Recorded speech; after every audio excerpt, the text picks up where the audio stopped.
for the masses. Headline edition, July 8, 1947. The Army Air Forces has announced that a flying disc has been found and is now in the possession of the Army. If the game is rigged, change the game. Game changer. I occasionally think how quickly our differences worldwide would vanish if we were facing an alien threat from outside this world. This is Fade to Black with your host, Jimmy Church, on the Game Changer Radio Network and KGRA, the Global Radio Alliance. I need your help to get to the year 1985. You're listening to Fade to Black with Jimmy Church on the Game Changer Network.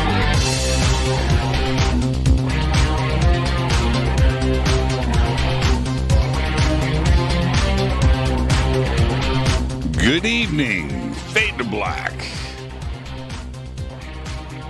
Bespoke Radio for the masses. Yeah, man, how you doing? How you doing? Today's Thursday, January 27th, 2022.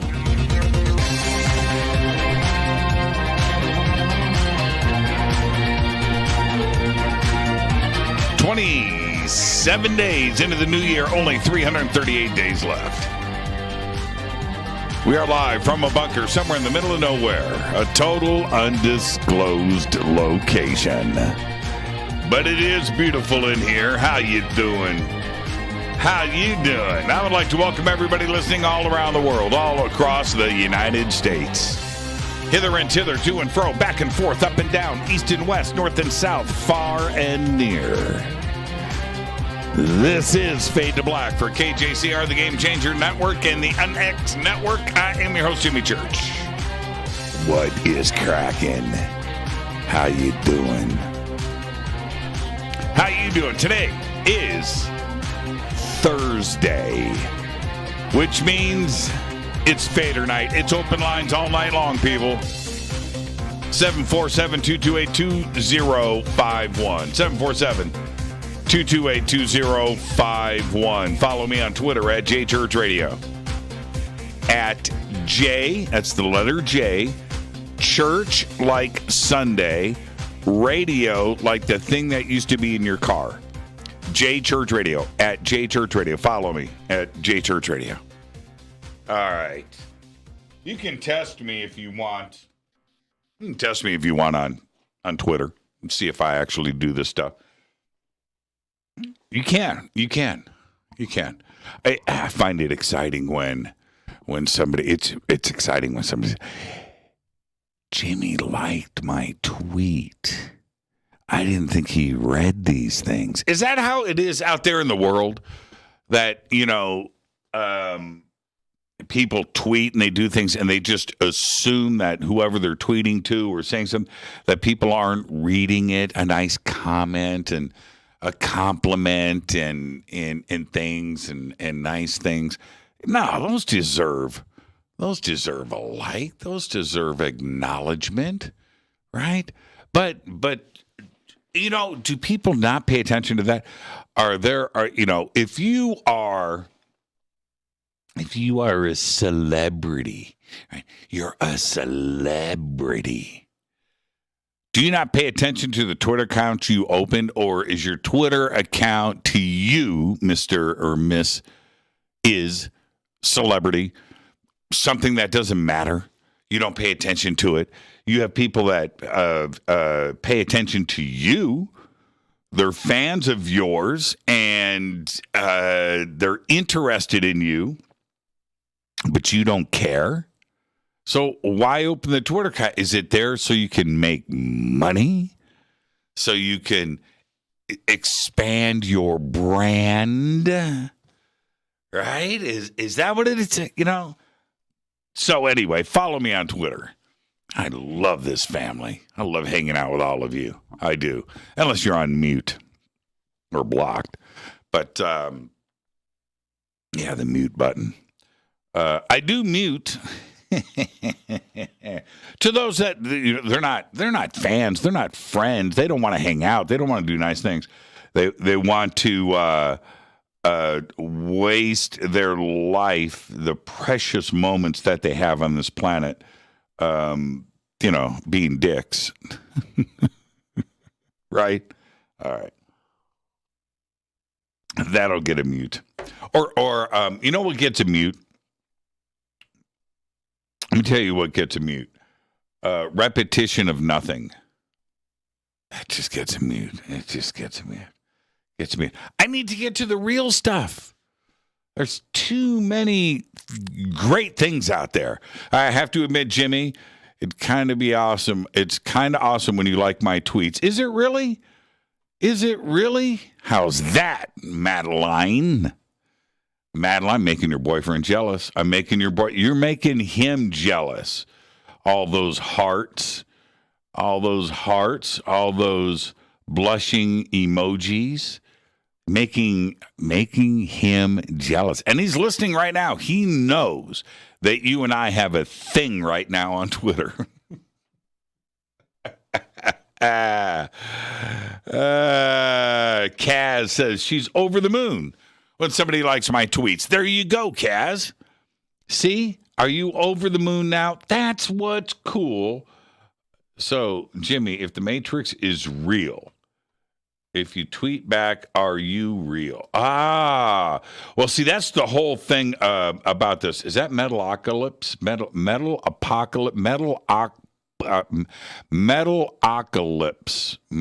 I want one of those guitars. I want one of those guitars. Have you seen the Metalocalypse Explorer? Ooh, can't get them.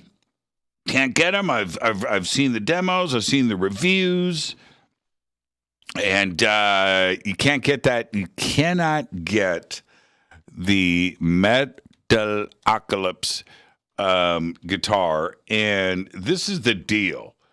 And I like I like Explorers, and I like the shape. The real Gibson, that's one thing. But Epiphone makes some good stuff. I don't own. Wait a minute. I actually have an Epiphone Explorer down there. But anyway, Brendan Small, and he's a pretty good guitar player too, as well. The creator of Metalocalypse. It's a great cartoon. I used to. Anyway, hold on. I'm getting too sideways. It's Fadernight. I just get to do my thing tonight. I'm getting sideways. That guitar, the Brendan Small Explorer, it's 24 frets, got a Floyd Rose, and the correct paint job. And it's gorgeous. It's a beautiful, beautiful, beautiful guitar. Can't get it. Cannot get that guitar. It is so frustrating. And let's see. Don't block me, Jimmy. I'm only little. You're not going to get blocked, but you'll get muted. You will get muted in a second. Brendan Small. Why did I just bring? Oh, yeah. Somebody just did a Metalocalypse GIF. A Metalocalypse-like GIF. Man, that was such a good show. That is Sean from NorCal. That's actually very funny. Thank you for that. All right. Now, let me, Cocoa Pebbles. That's what we were talking about, Cocoa Pebbles, earlier tonight. Let's see. HH, Jimmy, what are your thoughts on ESP guitars? I love them. I have a couple. I do. I like ESP. There's another ESP. I can't talk about it right now because this is coming in third party. This isn't from ESP. It's a very special guitar. Okay? It's about 30 years old. It's very special. Yeah. And that's on its way. There's some few things that have to be done. But anyway, very special ESP coming in. But I think of ESP, what comes to mind right away is George Lynch. And yeah, it's a George Lynch right there behind me. What are your thoughts of ESP guitars? And what are your thoughts on the song and video Men in Black by Frank Black? Love Frank Black.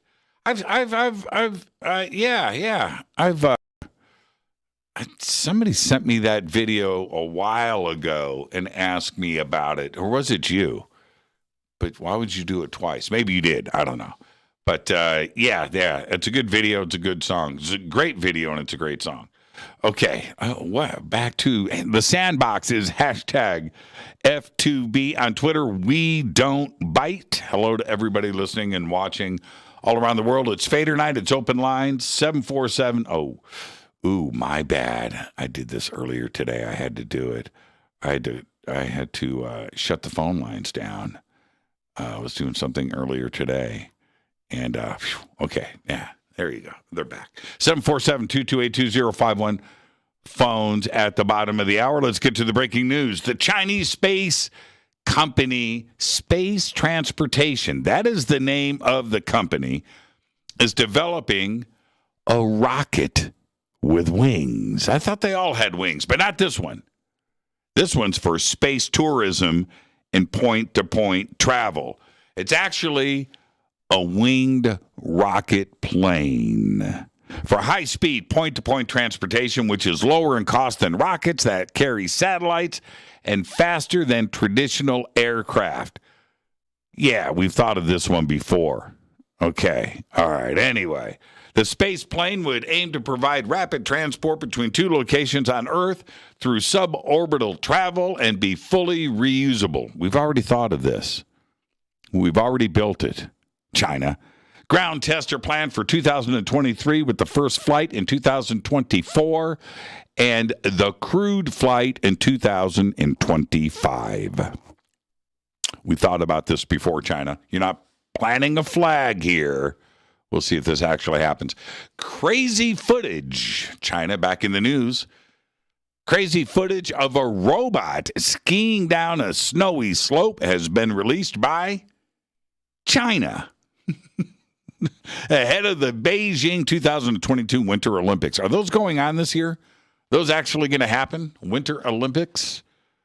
Yeah. I don't know. Is it? I haven't even heard anything about it. The six-legged bot with a pair of skis and poles can be seen navigating a steep slope in Shenyang in northeast China.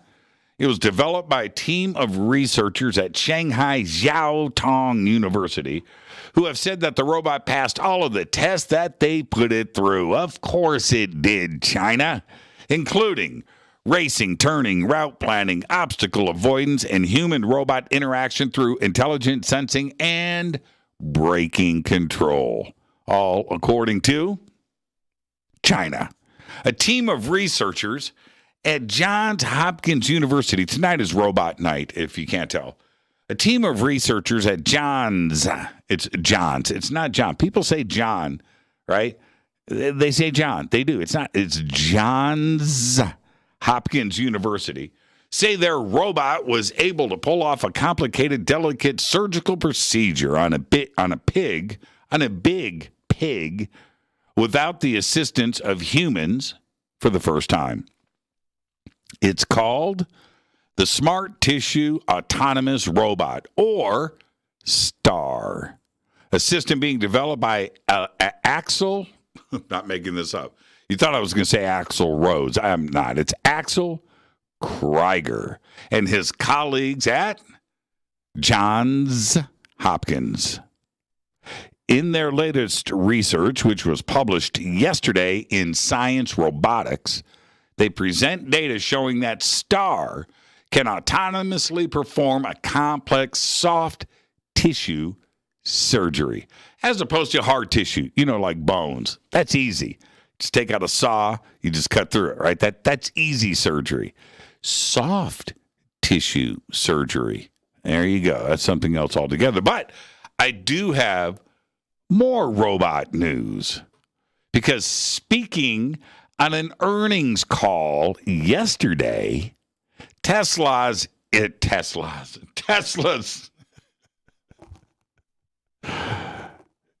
Tesla's Elon Musk. Man, I never talk about Elon, do I? He's never in the news. He's never in the news. He just paid a 19-year-old Twitterer $5,000 to pull something down off of their Twitter page. The kid asked for a Tesla S, Model S. And Elon was like, it ain't that important, man. Whatever. And so the kid pulled it down and got $5,000. I didn't report that news. In other news, Tesla's Elon Musk announced that the company is prioritizing the development of its robot. Yeah, its humanoid robot, dubbed Optimus. That's right. That's what they are going to focus on in 2022. He described the entire project as more important than you. That's right. More important than the cars. More important than everything. We need this humanoid robot finished. It was first unveiled in August of last year. And the 5'8" 125-pound machine that also goes under the name Tesla Bot, that's original, is based on the same artificial intelligence technology that is used in Tesla's driver-assisted software. Its intended uses would include performing dangerous, repetitive physical tasks, vacuuming your home, all in place of humans. We've thought of this before. Astronomers have now out of all the news that I do, I would say I like reporting on holes of the black kind. I do. So I've got this. Astronomers have discovered a black hole unlike any other, housed in a star cluster in a nearby galaxy. That's right. It's Andromeda. The intermediate mass object is thought to be of a rare third type of cosmic phenomena.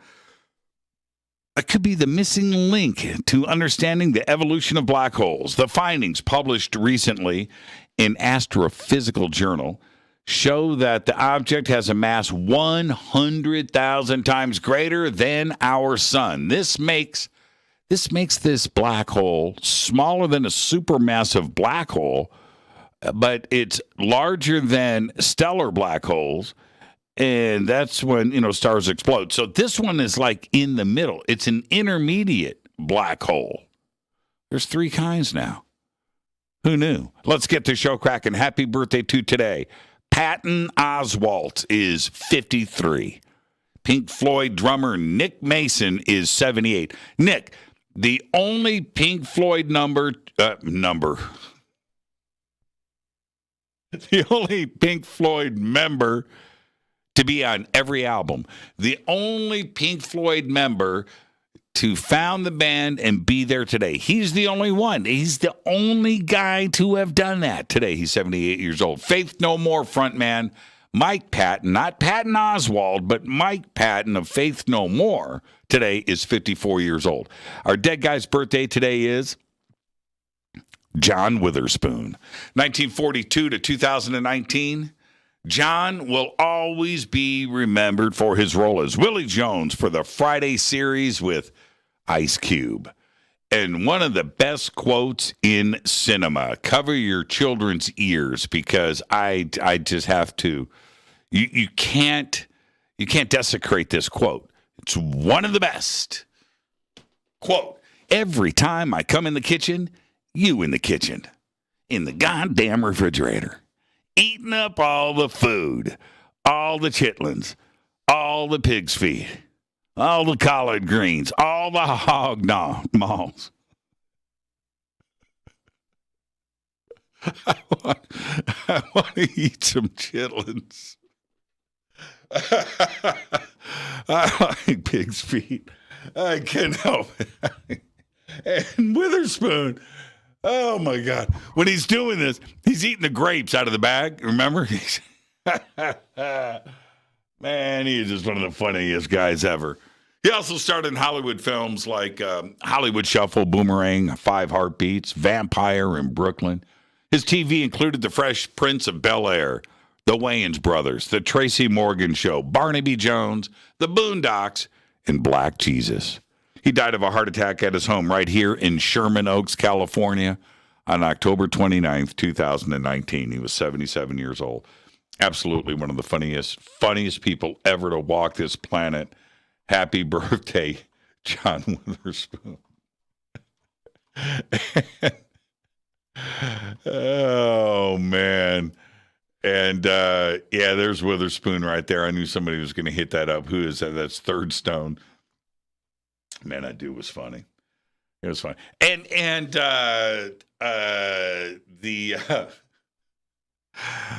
I went through a period of Friday. I bought the soundtrack. I got the soundtrack from Ice Cube, the CD. I don't know if it was ever sold, but I got it autographed. Still have it. And but I went through this period, man, and I couldn't stop. And I found myself. It was because of John Witherspoon. Really was. On this day in history, 1951, the first atomic detonation at the Nevada test site, where eventually a total of 928 nuclear tests were conducted, more than anywhere else in the world. That's right, 928 nuclear bombs, 928, almost 1,000, were detonated here in the United States. Fader fact, China owns almost all of the pandas in the world except 2. In the world except 2. And rents them out for between $1 to $2 million per panda per year. And that is your Fader fact. Tonight it's Fader Night, open lines all night long. And man, I'm out of time. I wanted to hit this River Moon coffee.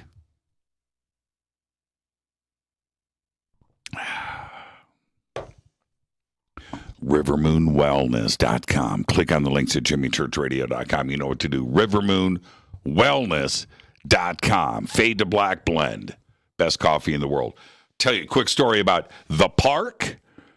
Ken Abercrombie, a cop, Michelob, weed, wallets, the Monza, and my mom. Yep. The Monza was my mom's car, Chevy Monza, stick, 5-speed. That's right. Ken Abercrombie, kid that lived next door to us, actually the block behind us, and also sat next to me in drafting class our senior year in Indianapolis. The park was a park without a name, somewhere out east of where we lived, and off of German Church Road. And not Southeast Way Park, but another small park. Anyway. And so one night, I take the car.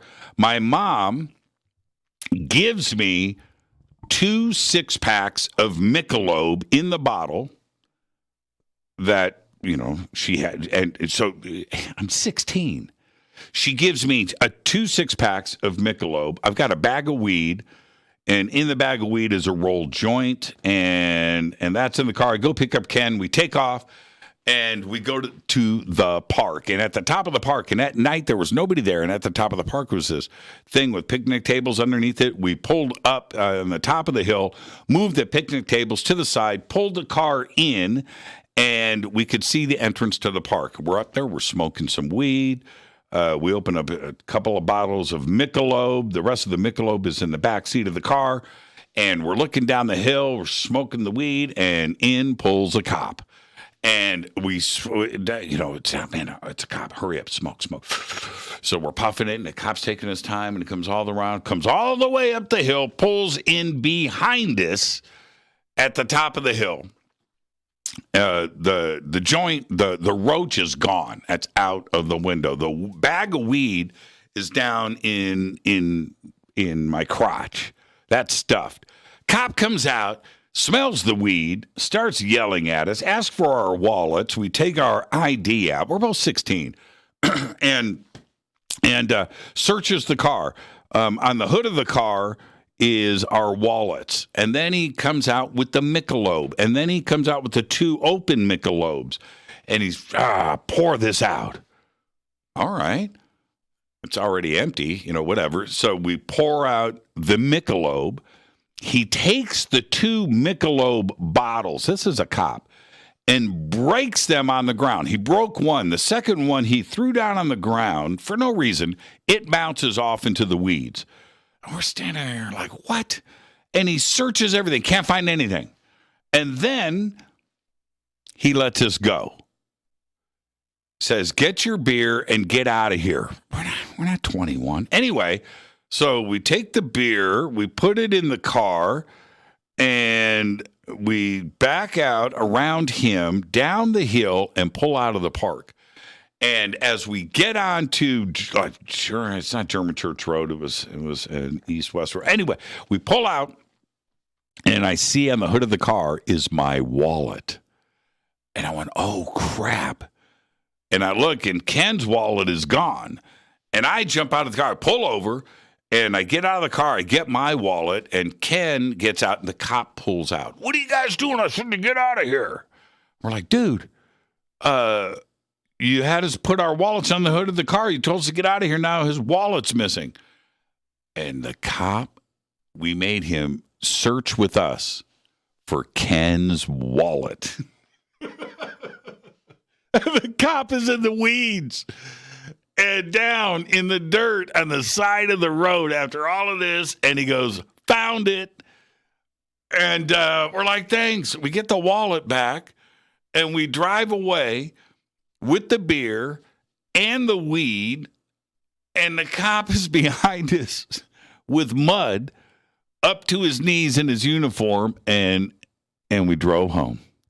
And that is my park, Ken Abercrombie, a cop, Michelob, weed, wallets, the Monza, and my mom story. This is Fade to Black. I'm your host, Jimmy Church. Tonight is Fadernight with open lines all night long. 747-228-2051. 747-228-2051. I'm your host, Jimmy Church. On the Game Changer and UnX Networks, Race Hobbs. This is Fade to Black. It's open lines all night. Your conversation, your calls, UFOs, time travel, conspiracy, the paranormal, the supernatural, lost history, music, weed, all that. I'll be right back. This is Fade to Black. Stay with me.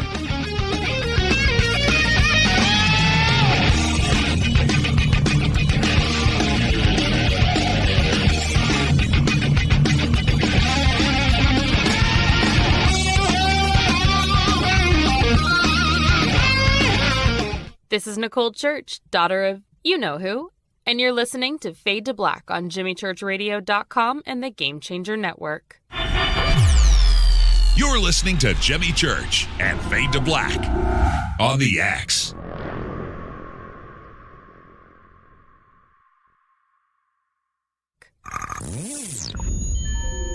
You're listening to Jimmy Church, Fade to Black. Fade to Black will now pause for alien identification. The station that talks the net. Introducing the Game Changer blend from River Moon Coffee that delivers a customized blend made specifically for the Fadernauts. If the game is rigged, change the game. It's a bolder cup with some bite. Game Changer is the coffee of choice for those that prefer an organic dark roast that is slightly lighter and milder, but it's still dark. With wild notes of pecans and chocolate with a rich, balanced, full-bodied cup that is roasted to perfection for a great coffee to start your day, as an after-dinner coffee or anywhere in between. Artisan, small batch roasted to perfection. USDA certified organic, all River Moon coffee is freshly roasted and packaged in the USA. Just go to rivermooncoffee.com or click on the banners over on our site and use the promo code F2B Blend for 15% off of your order today. rivermooncoffee.com. This is the only way forward. This is Fade to Black. Make contact. This is Jimmy Church of Fade to Black, and you can get our podcast for just $2 per month. All you have to do is click on the podcast banner over at jimmychurchradio.com. Hi, folks. It's troubling times, and fear is pushing emotions, which in turn pushes health the wrong direction. Do you ever get an ache because life is uneasy? Try Life Change Tea at gettheti.com. Life Change Tea works on your digestive tract, helping to move food through quicker and comfortably so your health is spot on. Life Change Tea may not help with world issues, but it will help with your digestive issues. A glass a day helps keep the intruders away. So, change your life today. Log on to gettheti.com. That's gettheti.com. If your health game is off, get on by ordering Life Change Tea. Gettheti.com. And while you're on our site, look around at the great non-GMO organic supplements. And if you're a sales shopper, go to our specials page and see what's for you. I've been drinking the tea for 12 years, and I'm sure glad for its health benefits. Again, that's gettheti.com. Gettheti.com. The tea that makes you go. The new KUNXDB, the UNX Network, bringing you the best in paranormal programming in premium high-definition streaming audio and video. Log on to the network at unxnetwork.com and check out the growing lineup of programs, including Jimmy Church, Whitley Strieber, Micah Hanks, and many more. Sign up for the free UNX newsletter, follow the UNX blog, or pick up the latest edition of the UNX magazine. Be sure to follow us on Facebook and Twitter. So check us out at unxnetwork.com. Tap the show page and the calendar so you never miss your favorite live shows and podcasts. We are your portal for all things paranormal. The X, explaining the unexplained. 9 out of 10 geneticists agree.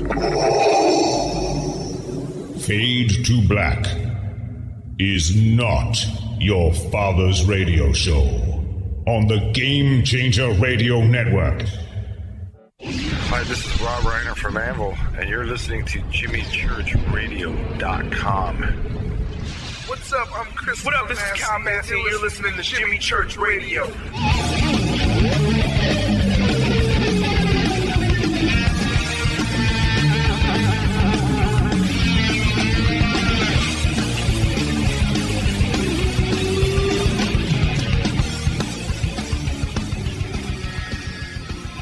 Welcome back, Fade to Black. I'm your host, Jimmy Church. Thursday Night Fadernight, 747-228-2051. 747-228-2051. Everybody says I say it too fast. I don't mean to say it too fast. It's just 747-228-2051. 747-228-2051. All right. I always have had... I've had really, really good luck. Well, they say good luck. Good luck with the police. But I don't really consider it good luck. I just call it respect. I don't want trouble. And I've had a lot of... We could sit here and tell police stories all night. And I seem to have had my share of interactions with the police. But I would say that for the last, 30 years or so, 30, 40 years. It's called respect, man. I just, and I think that tends to come back to you, no matter who you're with and who you are around. Just show respect. That's all you got to do. And if you're that way naturally, it just comes off of you. It's just the way that you are. I have never had like a sobriety check. First off, no, I have drank and drove. I mean, we've all done that. But sobriety checkpoint, right? Do they do those anymore? You don't hear about them. But I get waved through. They never, I never get that pull over. No, that doesn't happen. And I think I project a general good person, positive vibe. And Also, there's another thing that I project. I'm legal, right? I'm legal. And so I know what it's like. We've all done it, man. When I was younger, there were things that I lapsed on all the time, like a driver's license or insurance or tags on the car or just things. And you drive around like that, and you are projecting nervousness. You drive differently. And when you're legal, and you're just out there doing the right thing, you project that. You absolutely project it. And then, but that doesn't mean to say that you always bump into a cool cop or a good cop, because I've had that too. And it was, let's see, what year is this? 2022. So let's go back. I'm going to take a guess at this. I'm going to take a crack at this and say 2008. And I'm in a car that is a natural gas vehicle. Has a sticker on the back for the carpool lane. Okay? All right. That's on the bumper. Yellow or white. I don't know what they are in the rest of the country, but maybe they're the same. Looks like a little thing with wings on it or something. Hard to explain. Round with this thing. And so I'm in Pasadena, and I'm in the carpool lane, and I'm doing 60 miles an hour, and I'm pretty much riding with traffic. And this dude, don't know it's a cop, pulls right up on my bumper in the carpool lane. I mean, on my bumper. So I speed up, and he's still on my bumper, boom, lights me up. It's a cop, highway patrol. And I pull over. I actually exit on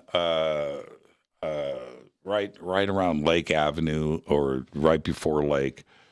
Pull over, and he gets out, comes up to my window, and I'm kind of tripping at his anger. He's got his gun pulled, and he's on the passenger window, leans in. "This car is not a natural gas vehicle." I said, "It is. It is not. It is. Where's your certificates?"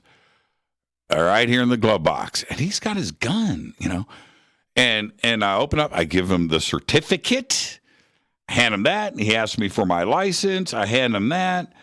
And he goes back to his car. He's got everything. And I decide to videotape.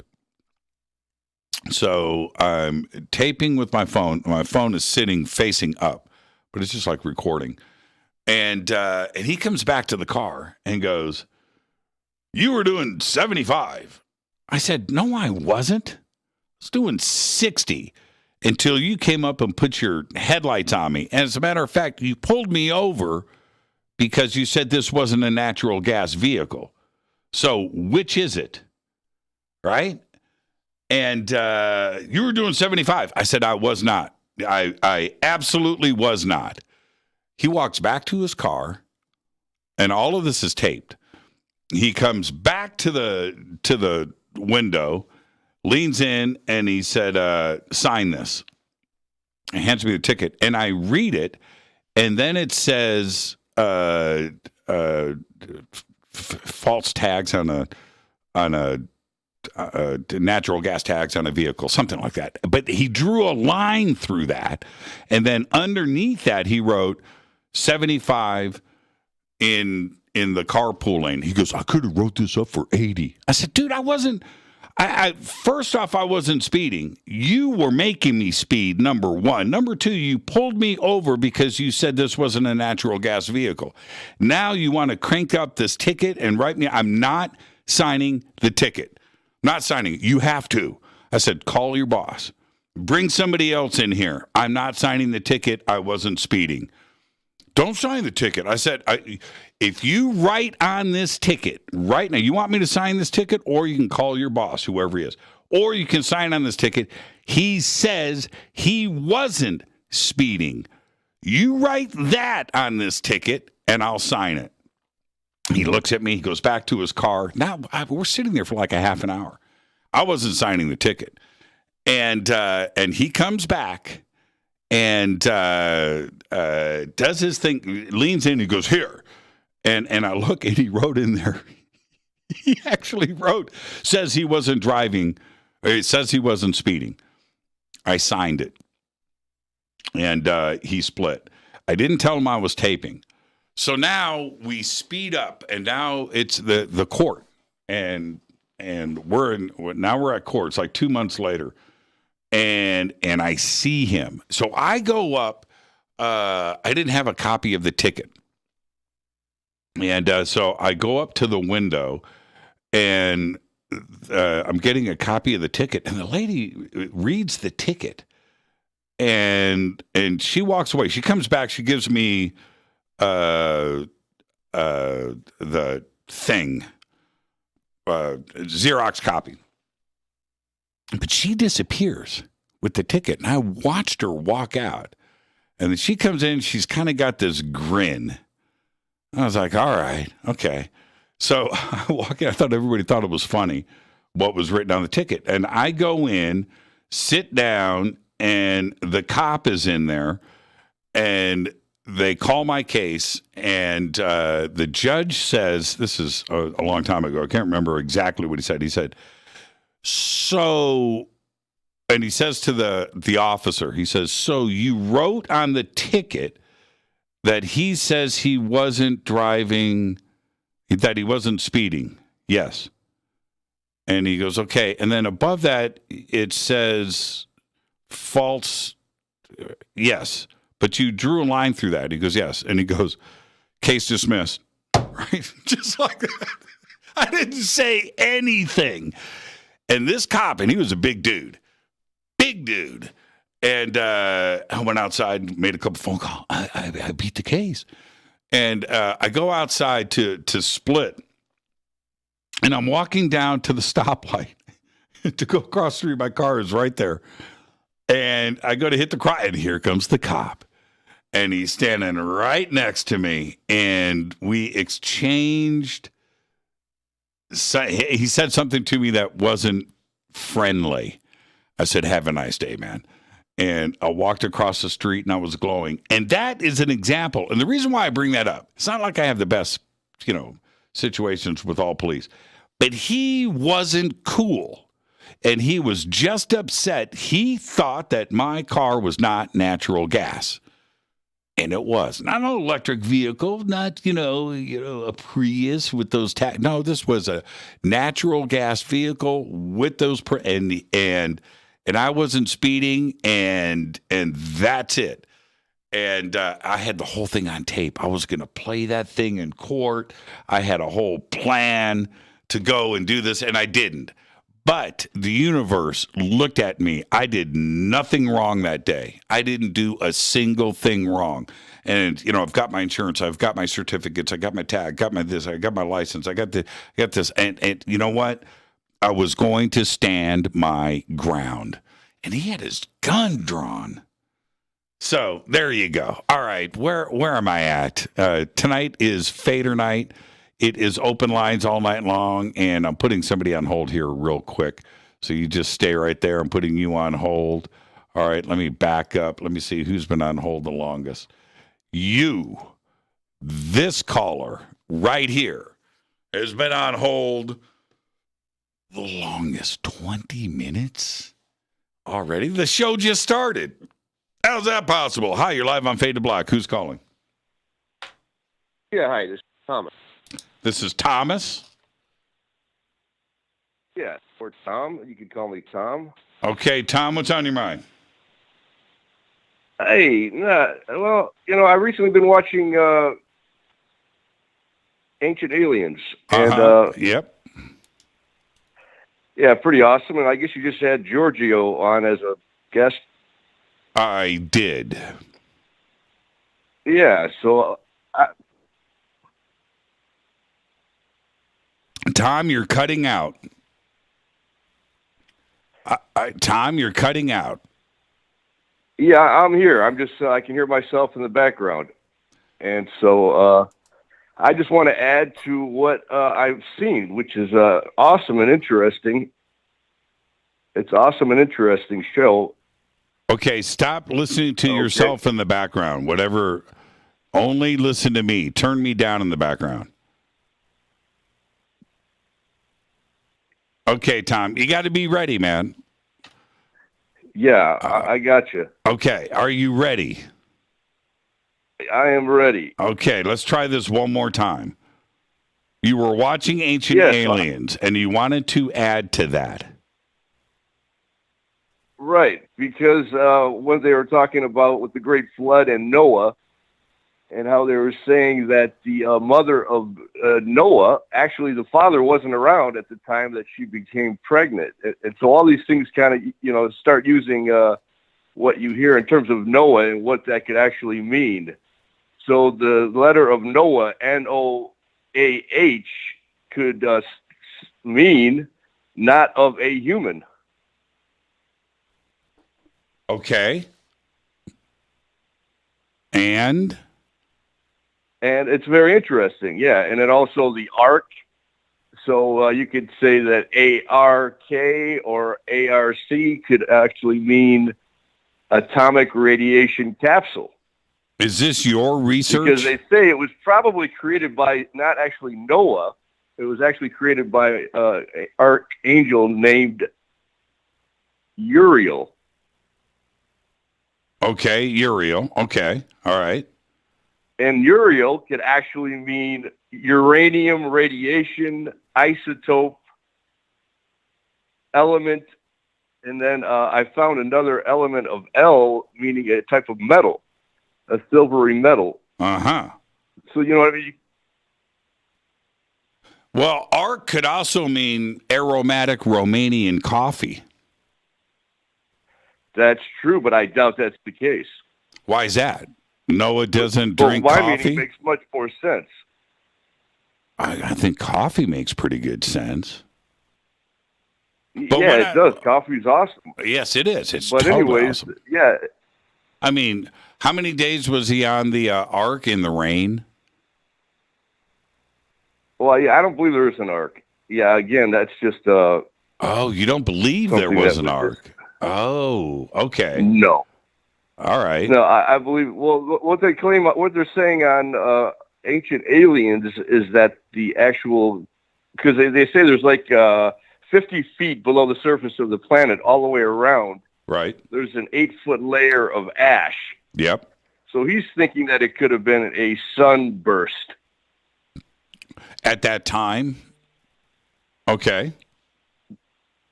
Okay. I mean, but it could have been an atomic explosion. Could have been. Could have been a coffee machine exploding. Could have been, Tom.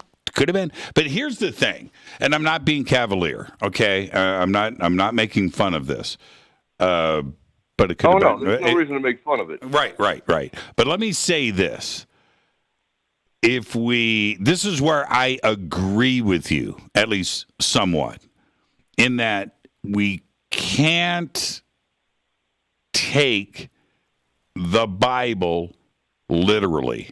And I'll tell you why. Exactly. Well, but hold on. Hear me out, because this is where I agree with you, okay?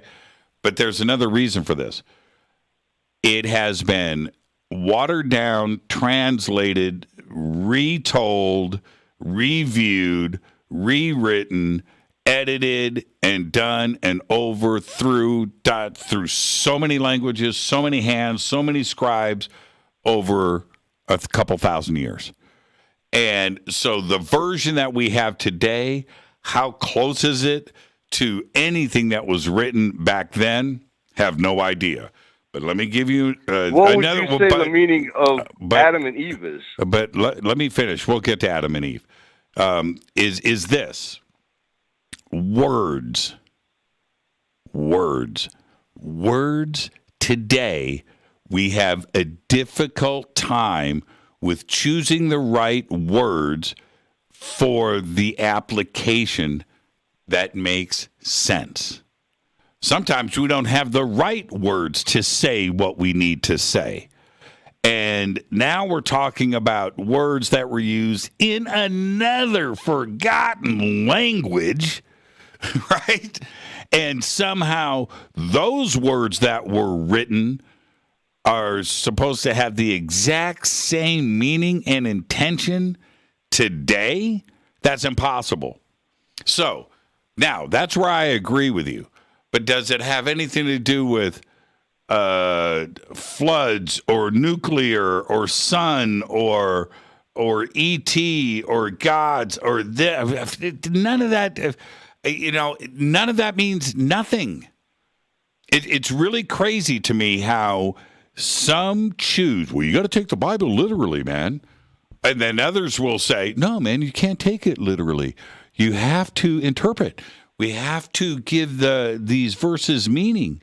We have to explain them. Now somebody is explaining them to me with their ideology and their version and their theories of what these These hieroglyphics that they've been finding around the planet are describing and telling us things that have happened by these aliens that have been here, thousands of years ago. Yeah, we talk about that every night on the show, Tom. You know that. But well, actually, it's the first time I've been on your show. So it's the first time you've ever I happened listened. to see a Twitter that showed that I've kind of followed Giorgio since I've been watching Ancient Aliens, and then he said he was going to be on your show, and so I looked you up. Oh, so you've never listened to Fade to Black? Never have. Wow. Well, we've got a couple thousand shows out there. Okay, the show has been on the air for a long, long time. So go back, and it's a couple of lifetimes worth of shows. But go back and listen to them. Yeah, I don't have a couple of lifetimes. Yeah, but, that's what I'm saying. I do saying. have a pretty good understanding of things. Well, and so what I firmly believe is the truth. So I'm just passing along what I see and can put together as a puzzle. Mm-hmm. Because that's kind of what it is. It's kind of a puzzle that we're trying to figure out. Mm-hmm. Mm-hmm. Mm-hmm. Yeah. And so, like Adam and Eve, to me, is actually not Adam, A-D-A-M. Right. We are made of atoms, A-T-O-M-S.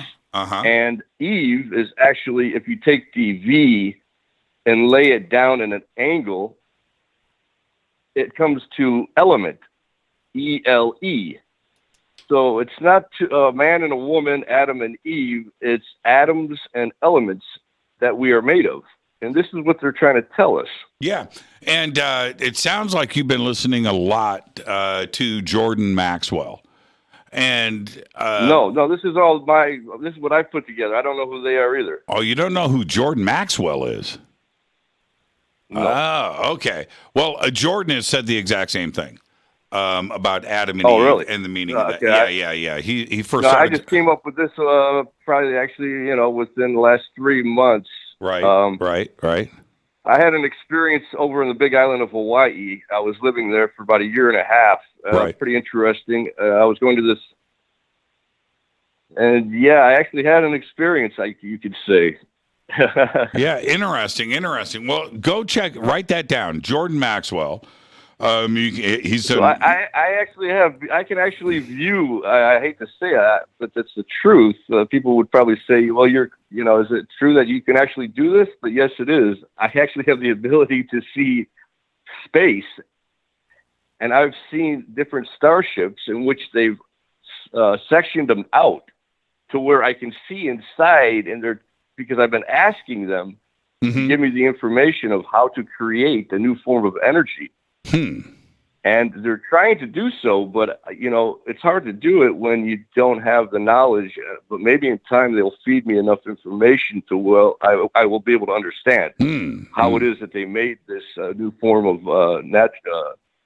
clean energy. So how are they communicating with you? How are you seeing this? Is this some kind of entanglement? Kind of like you could say internet. I call it like a natural internet. You don't have to be connected through a wire or through your phone. Right. They feed it through the atmosphere directly into your brain. Wow. Or into your vision, your vibe. I think it's coming through actually the eye. What is that? It's the largest the ocular nerve. The optic nerve is the largest nerve in your body. I think it's coming through the optic nerve. Very interesting. Very interesting.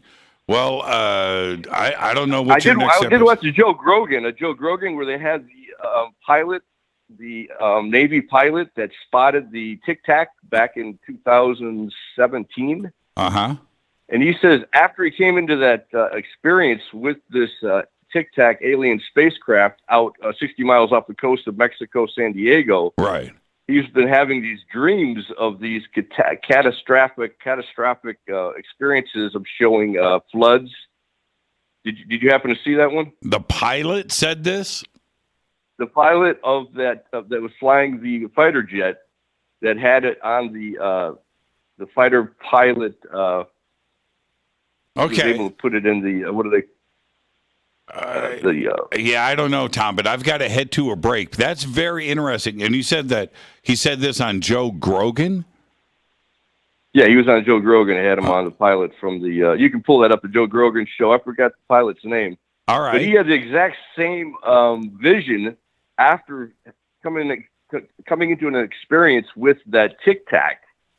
He says he's been having these kind of nightmarish type dreams, he called them. Wow. Kind of scary. Wow. And they're catastrophic flooding type situations. Now, he didn't know whether or not they were something from the past or something that we're going to experience in the future. Right. But I just had a wicked one, I'm telling you, last night, very clear, similar to how he described. And it was kind of eye-opening and frightening to its degree to see these waves demolishing and kind of being very destructive. Wow. And, Yeah. I never had that particular one, but last night it was pretty vivid. Well, Tom, I hope you don't have the same dream tonight, but and I hope you have a great, safe, fun, and amazing weekend. I've got to head to a break. Great phone call, and we love first-time callers here. This is Fade to Black. I am your host, Jimmy Church. It's Fader Night. It's open lines all night long. 747-228-2051. 747-228-2051. It's Fader Night. It's open lines all night long. Your calls, your conversation. I'm your host, Jimmy Church. I'll be right back after this short break. Stay with us.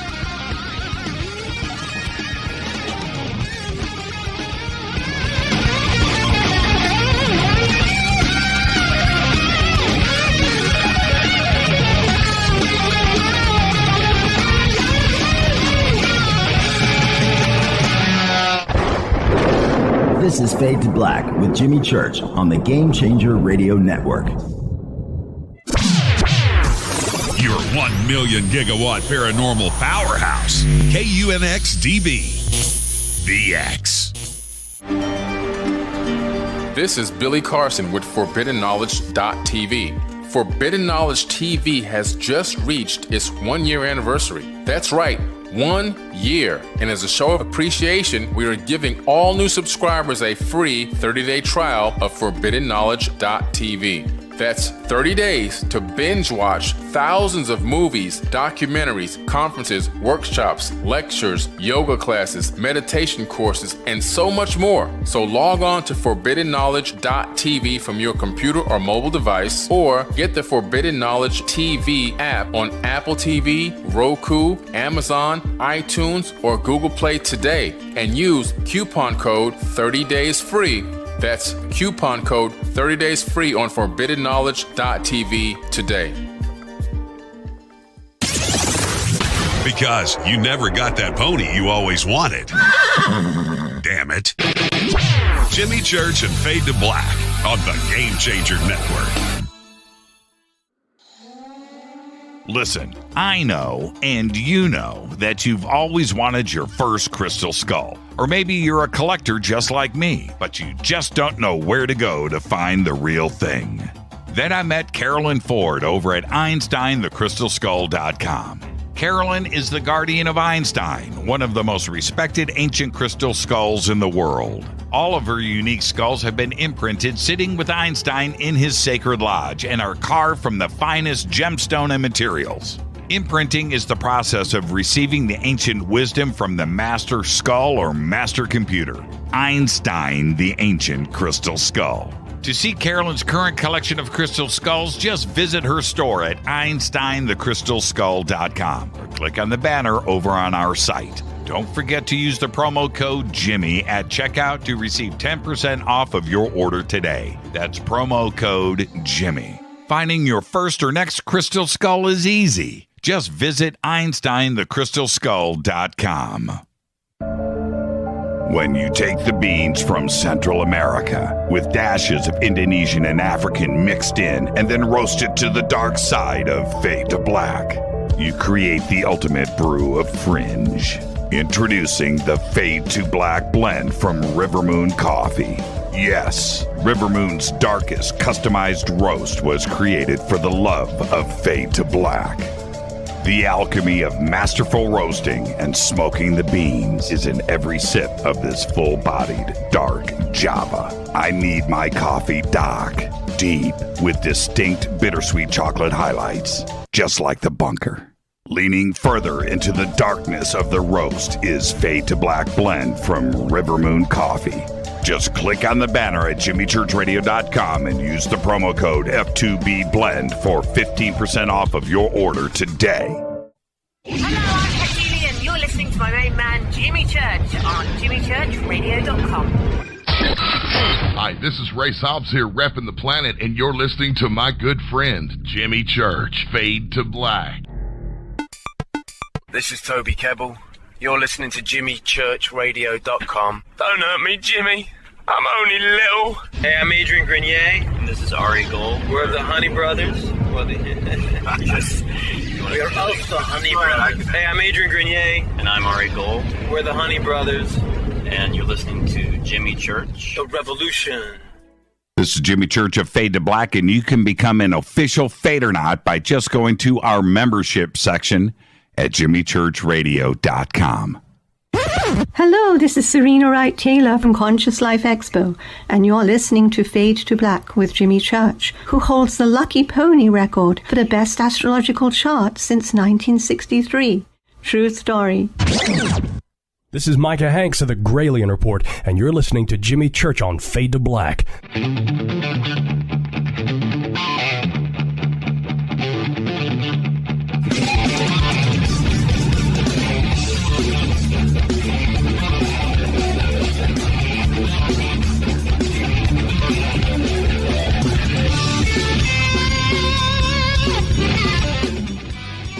Welcome back. Fade to Black. I'm your Jimmy Church. Thursday night, Fader night, open lines all night long.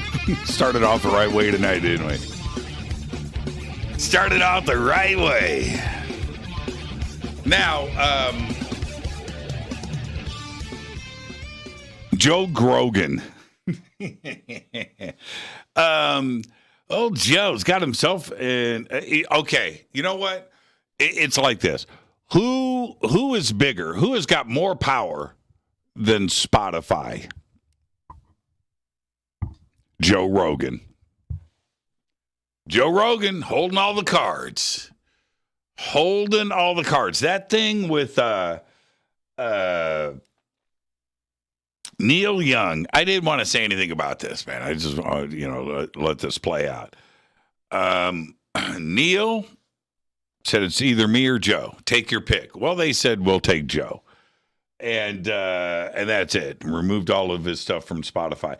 And I don't think Neil really cares. I don't even, all of Neil Young's catalog playing on Spotify. What is Neil Young profit from that? What is, as an artist, his catalog? What does he make? And he's on Spotify. What's his Spotify paycheck for the Neil Young catalog, which is extensive and it's great. All right, but what does Neil Young make? Nothing. That's what Neil Young makes. He makes nothing. What does Spotify make off of Neil Young? Nothing. I mean, really, in the big picture, I would like to see the Spotify check that goes to Neil Young for his catalog playing on Spotify. What is that a year? $5,000, $10,000, no money, $100,000. It ain't $100 million. I can tell you that. And Spotify, okay, Neil, you got us on this one. Okay, all right, our bad. We'll take your stuff down. That's all that was. Okay, cool.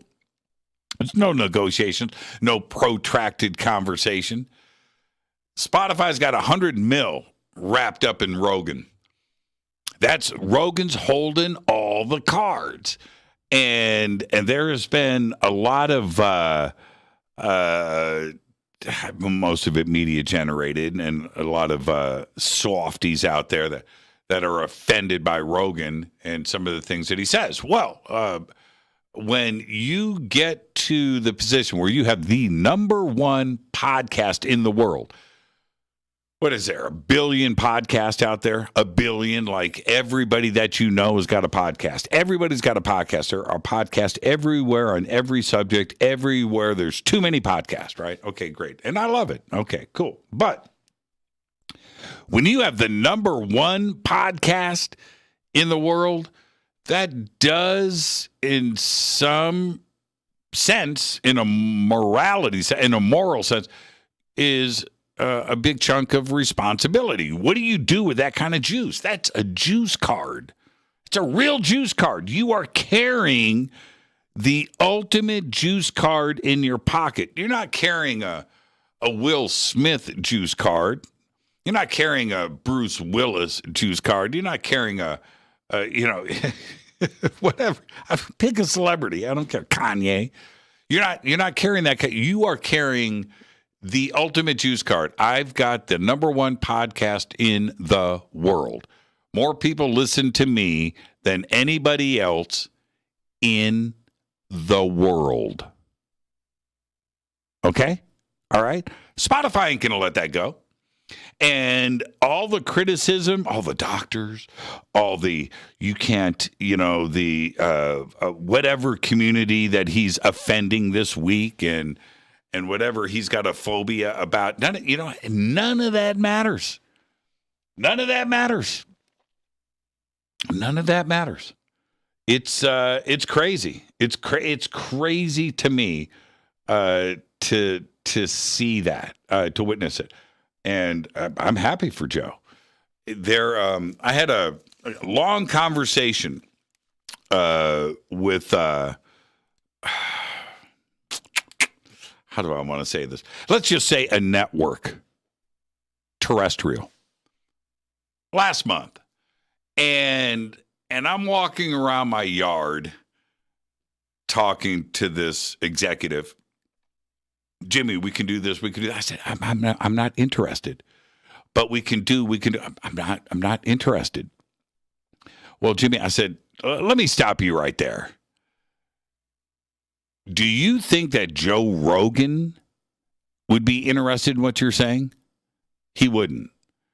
And I'm not Joe Rogan, but I appreciate the autonomy that I have, where I have a freedom to say or do whatever I want. Now, I stay in bounds and I stay clean because I'm not out here to offend or I don't care about any of that. I just talk about the things that I enjoy, and I have a lot of fun doing that, and nobody tells me what to do.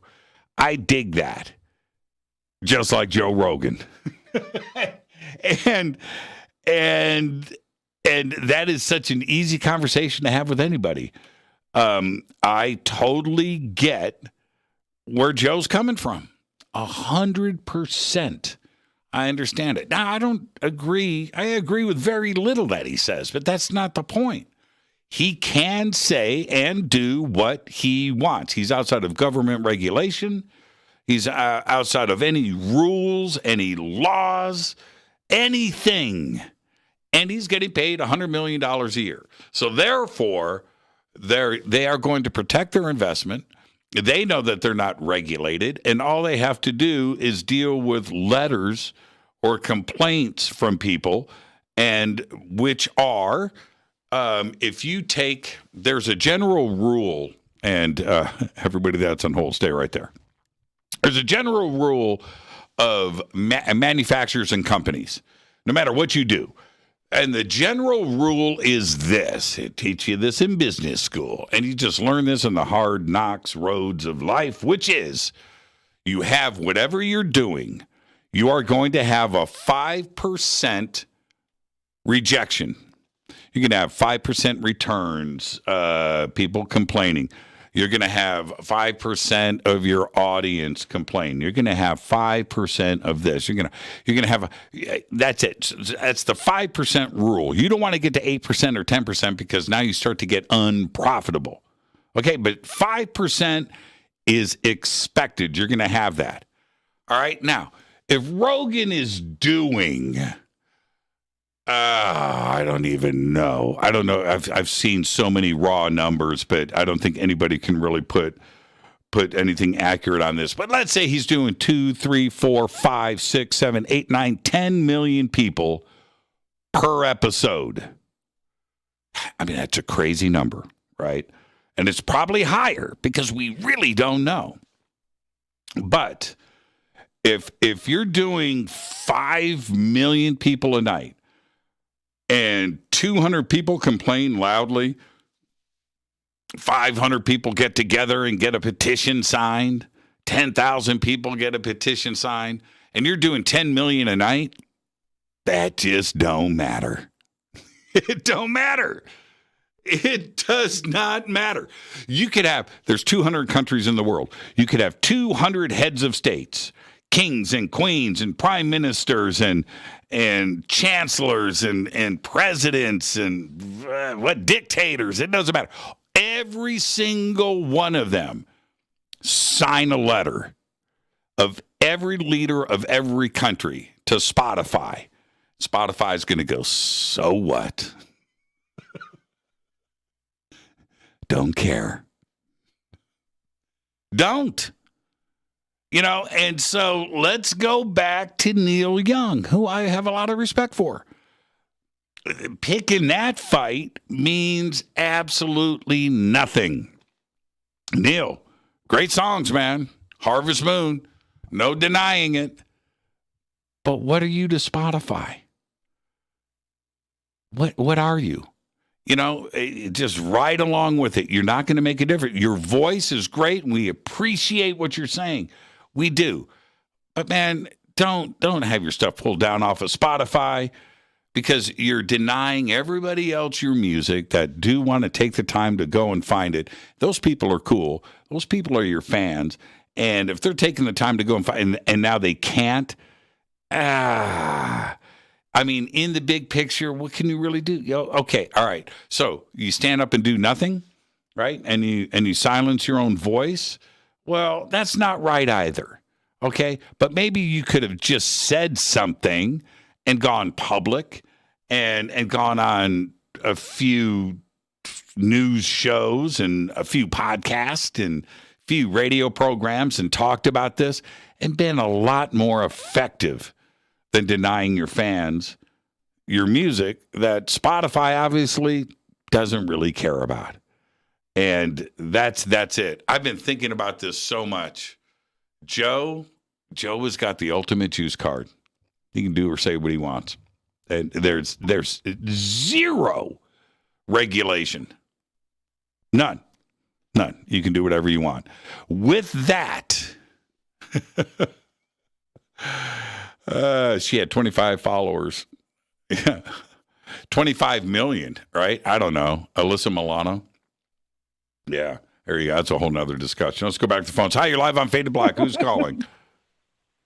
Hi, Jimmy. It's Madeline. Hey, from Madeline. New Jersey. Hey, Madeline. You know what? Hey. You know what? You're laughing. You're laughing because you know I'm right. Yeah, of course I'm laughing. Here you go. Alyssa Milano. That's another story. Oh, yeah. Alyssa Milano. No, I like Joe Rogan. Brian and I listen to him. Yeah, I like his show. Yeah. I went through phases. I took a couple of years off of Joe. I go through phases when look, when Joe's on his game, when he's on his game, when Joe Rogan is on it, he's the best. I'm serious, man. That guy. Yeah, but I like the fact that he can say the truth. He'll speak the truth, and you can like it or you don't. But and that's what you want to hear. You don't want this fake news. You want his. I like listening. It's his truth, his truth. But I agree with some of the things he says. I like his guess. I do too. But here's the deal: when he loses focus, or he's just phoning it in, right? He's got on a guest and he's just going to skate through 3 hours, and so you can tell when he's just out of his league. He doesn't understand the subject, and those are the shows I just tune out.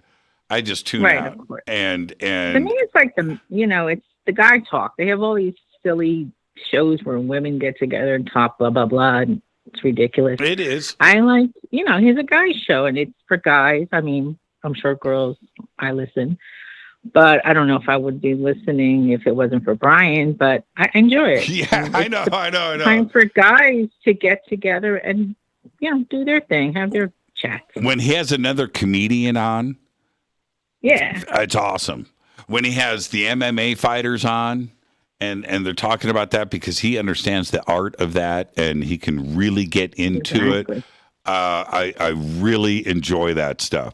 His exploratory things into E.T. and the universe and stuff. He's had on some, very, very, very smart, bright people. And sometimes it's really, really good. And then there's, I would say but that's about 50%. It's about 50%, the good stuff. And then it's the other 50%, it's hit or miss, and you're going to roll the dice. But does he give a crap? I don't think he does. Why should he? Exactly. He knows that every other show he's going to knock out of the park.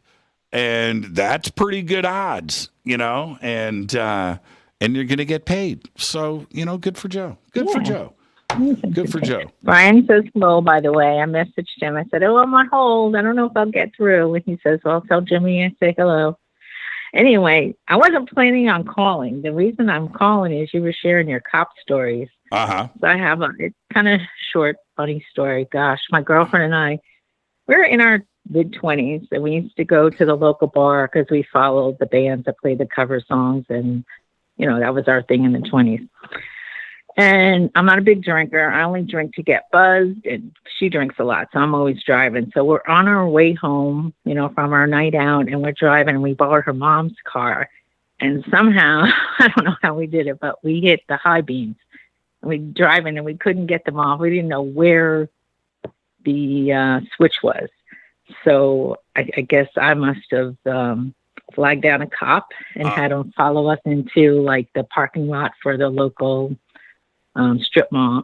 And we just explained to him, we borrowed her mom's car. And we don't know how. We got the lights on, but can you help us, get them off? And he helped us. And thank God, he didn't notice that we were drinking or anything like that. He helped us, and we were on our way.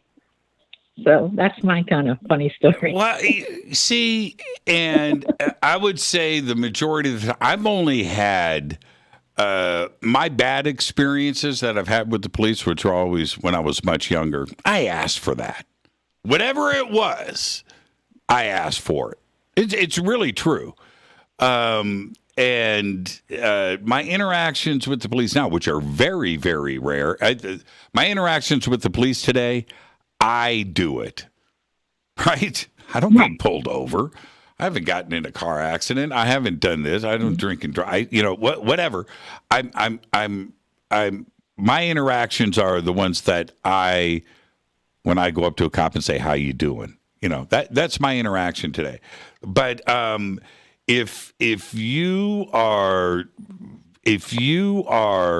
living life normally, then what have you got to fear, right? If you get pulled over by the police, it doesn't matter who you are, what your background is, or anything like that. Whatever it is, behave. Now, if you get pulled over by the police and you've got meth and a gun in the car, that's on you. That's not the cop's fault, right? That's on you. That's on you. I mean, what? Man, I can't believe I got arrested. Why? Man, because I had meth and a gun, and dude, what? That's on you. And so I'm a good driver. If they pull me over, I remember one time I was like, I'm curious. Why did you pull me over? Yeah, I mean, the last time I got pulled over, and it hasn't happened in a long time, but I got pulled over last year. I talked about this on the air. And I got pulled over up in Northern California, Highway Patrol.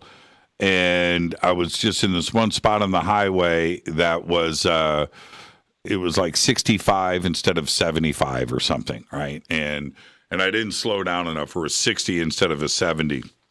And I was in between these two zones. Anyway, so he pulls me over.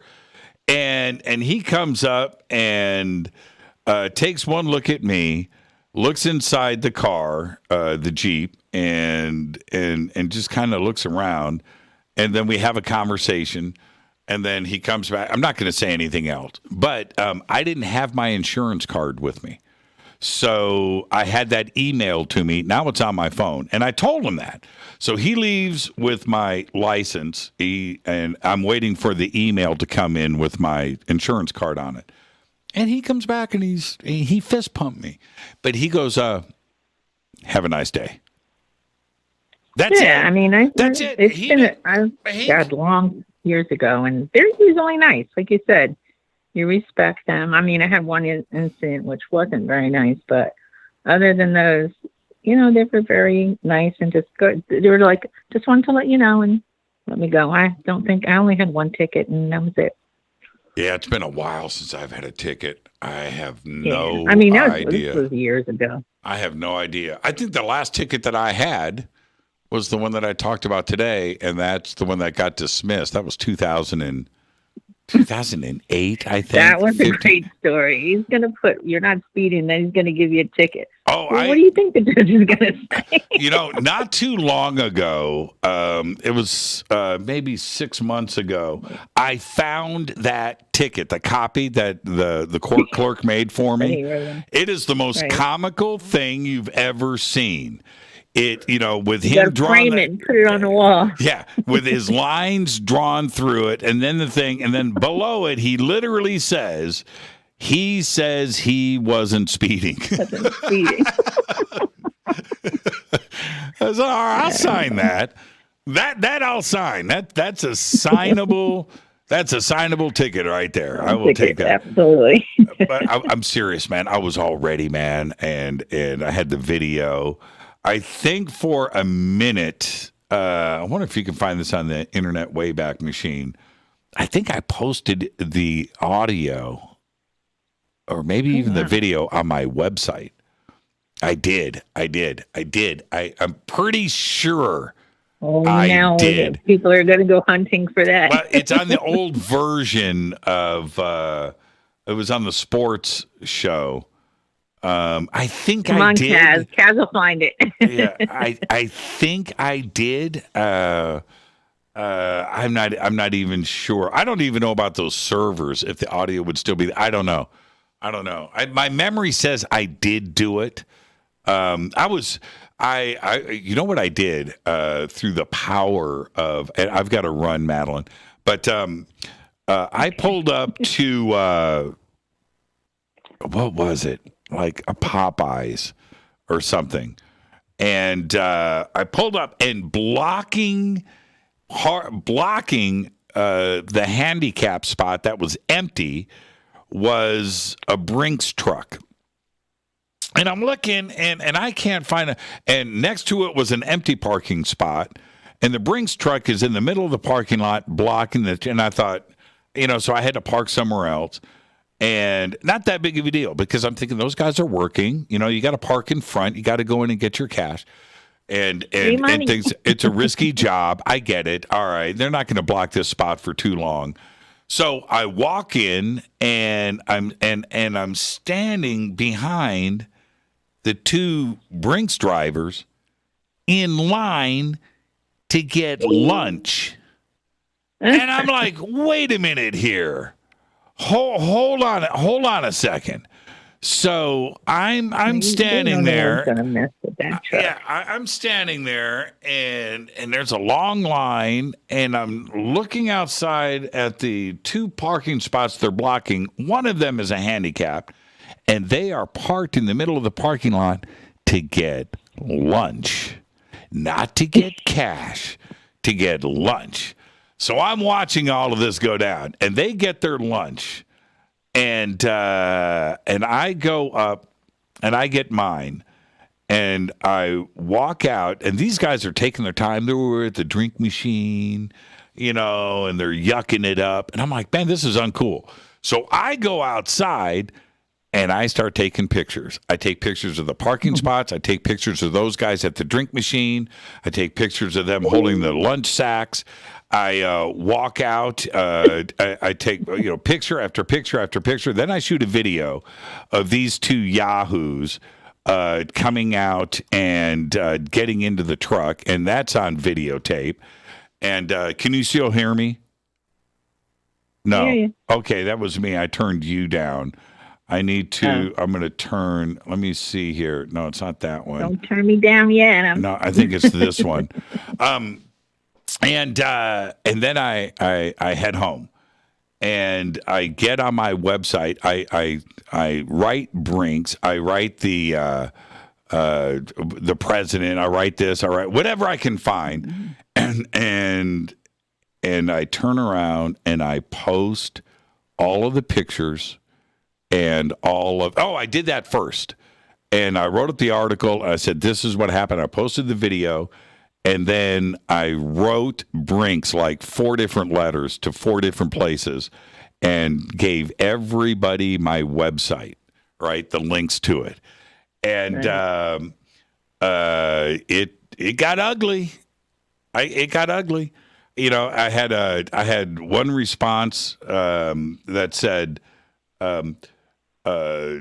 using the internet to complain like this is not cool, and our drivers are out there risking their lives, and now you're putting them in jeopardy and their photographs and this and that. And I wrote, man, your dude should have parked the truck properly, and they were inside there for 30 minutes blocking. The truck, and then somebody, we are taking those 2 drivers off the road, and they are going to take training. I said, well, good for you. I said, good for you. But all of this happened right in a row, and I haven't done anything like that again. I just don't do it. I stay out of the fray. You know what I mean? I don't do it. Yep. I don't want to get involved. Sometimes your good deed, right? They don't appreciate it. Yeah, well, it wasn't even a good deed. It was kind of it was the wrong move to do. I should have just written the company directly. I didn't need to post it. But I did reflect. I ended up pulling everything down after I heard from the company. There was that part. But also I thought to myself, what if I run into these Brinks drivers again? And hold on. There was another part to this story. I forgot about this. This is why I went. That's right. I forgot. This is why I went home and posted it. When I pull out and I leave, right, and I'm gone, and these guys saw me taking pictures of the parking spots. So I'm up the street and I'm at a stop sign. Here comes the Brinks truck. Whoa. And I was like, man, he's driving kind of fast. And they pulled up, and this dude, the driver and the guy in the passenger seat, both flipped me off. That's why I went back and posted. Yeah. That's why I forgot about that part. And that's why I posted. Yeah. So, but anyway, I pulled it down. Oh, wait. I just want to say your heading says Giorgio Tsoukalos. Oh, it does? It did have your phone number when the show started, but now it's saying Giorgio. Oh, okay. Yeah, I don't know, man. I can't see that stuff. It's on the other side of the room. So I thought I had the wrong show on. I wasn't Yeah, sure. I'm it's like, wait a minute, what's going way on? over there. It's way over there. All right, Madeline, we just blew through All a right. commercial break. I'll talk to you soon. Thank you so much. Behave and be well. All right. Thank you. You too. Have a great weekend. You too. That is Madeline. Yeah. This is Fade to Black. I'm your Jimmy Church. Thursday night, Fadernight, open lines all night long. I'll be right back.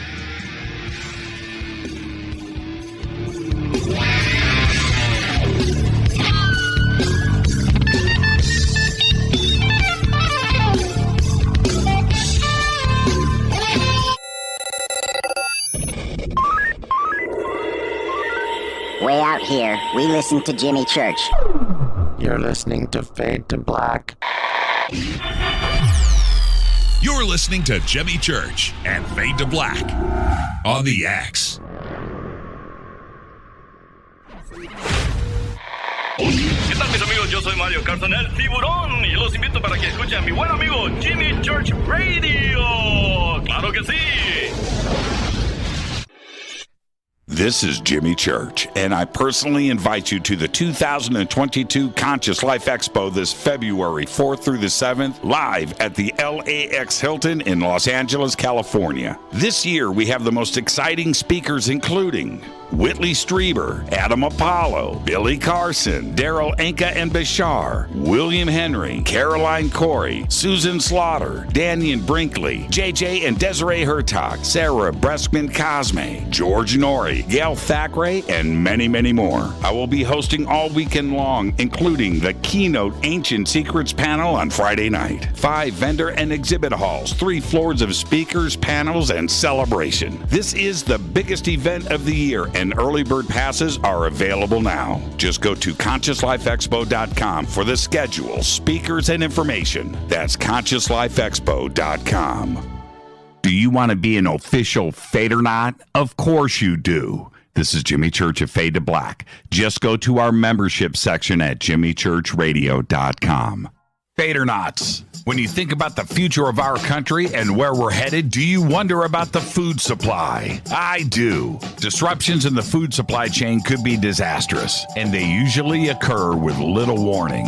That's why the smartest thing you can do today is to stockpile emergency food, water, and other essentials. I personally recommend My Patriot Supply. They're the nation's largest emergency preparedness company, serving millions of customers for more than a decade. In fact, they're the only source my family trusts for our preparedness plan. You should too. Right now, save 20% off a full 4-week supply of delicious meals that provide 2,000 calories a day. Saving 20% helps too, doesn't it? Especially now. So go to preparewithjimmy.com and get ready. That's preparewithjimmy.com. There's no time to lose.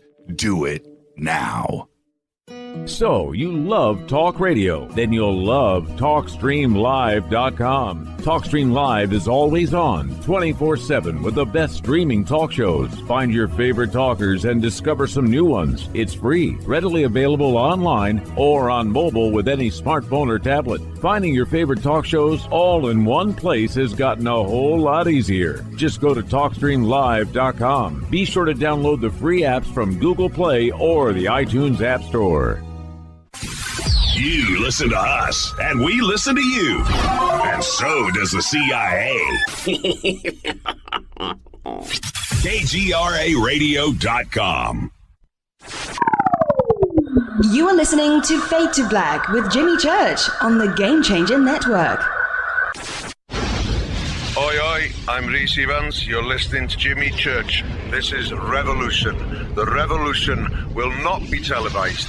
The revolution is on radio. Ciao.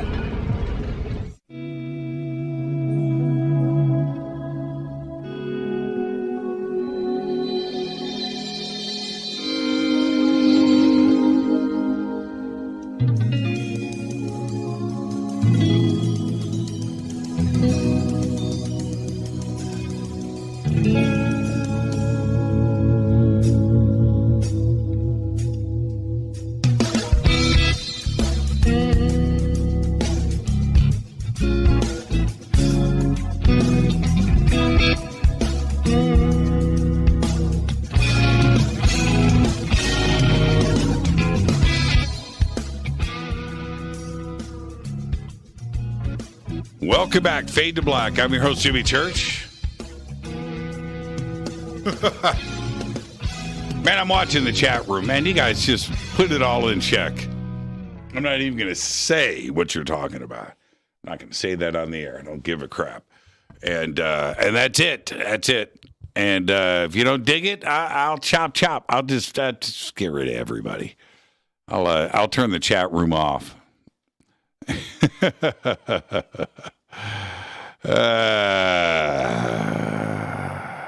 Test me.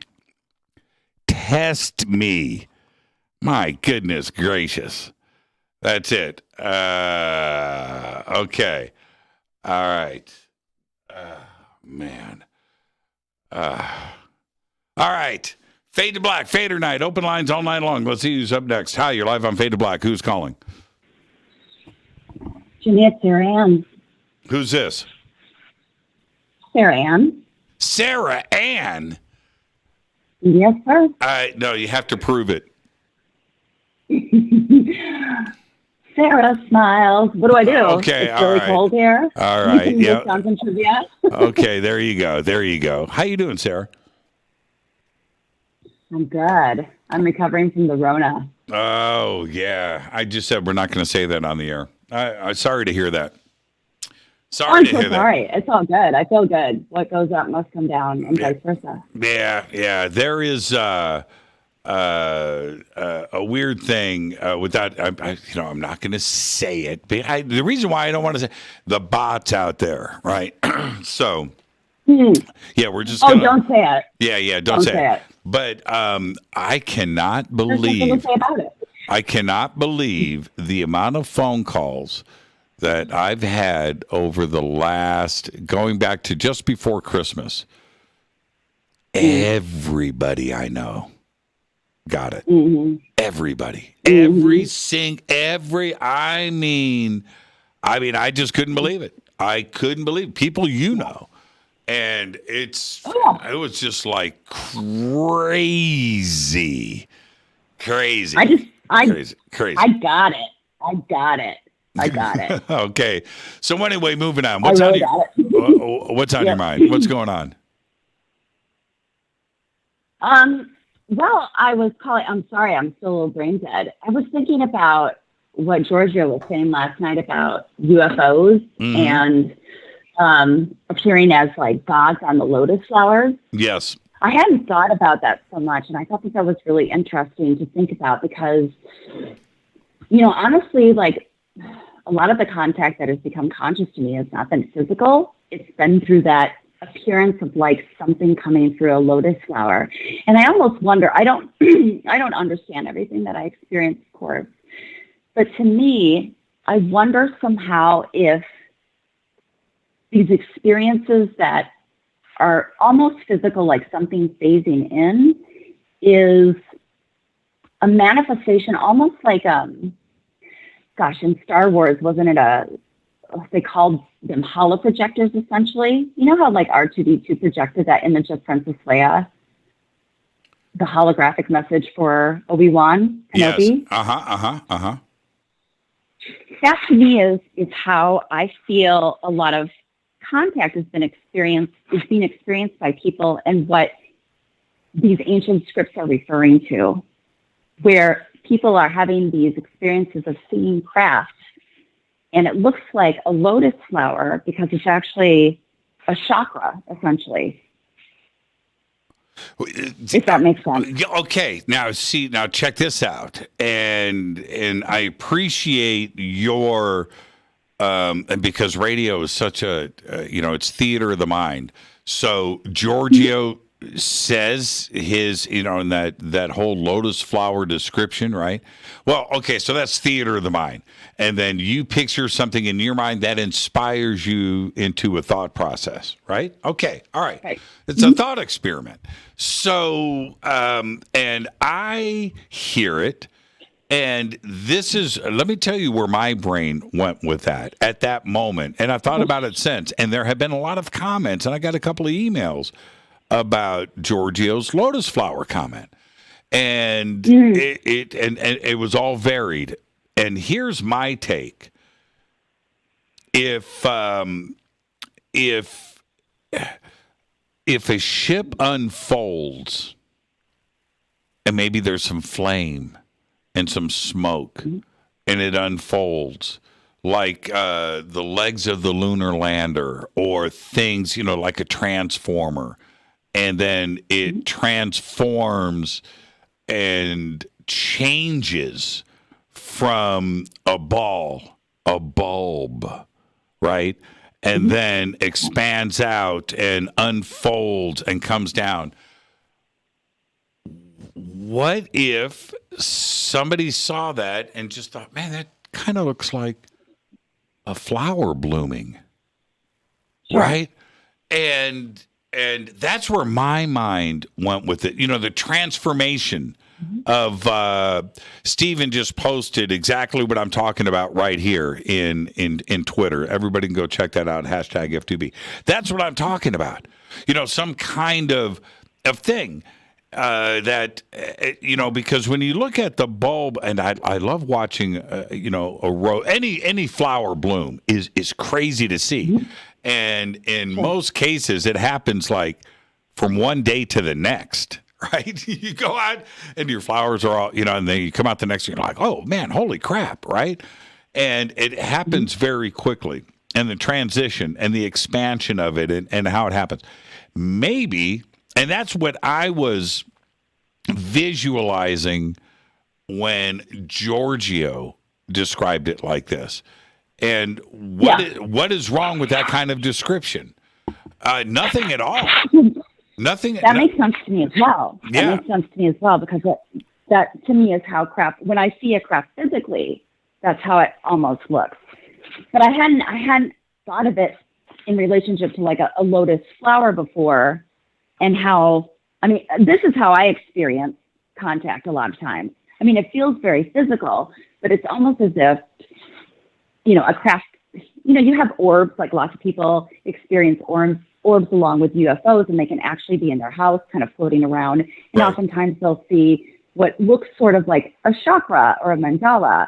And in the center of that imagery, if you will, is oftentimes like a face. Or beings will come through that almost as if it's a stargate. Right. And so I wonder oftentimes if when people have this experience of actually seeing a craft in the sky, is that just a materialized form of something that starts off as more of a viewing of something through a chakra? I almost think that many of us have developed higher chakras that are like hubs, like interstellar chakras or galactic chakras that are kind of launched, as we awaken and we fill with light, whatever, there's a mutation that happens, there's an activation, and then we have these higher level chakras. As a clairvoyant, many people can see them because they're essentially projections. So they sort of float in front of us like holograms. Well, then through these chakras, if you will, that are projected outside of us that look like lotus flowers, beings will come through, orbs will come through, aliens can come through they're in a different dimension, so they're like light, so not everybody can see them around you. Some people can, but they look more like holograms. They look like Princess Leia in Star Wars, that is essentially being projected through the chakra of R2-D2's third eye. It's exactly like that. Yes. And then it's almost like these beings can materialize. And I almost wonder if sometimes that's how they're traveling. Like maybe some of us are hubs. I don't know.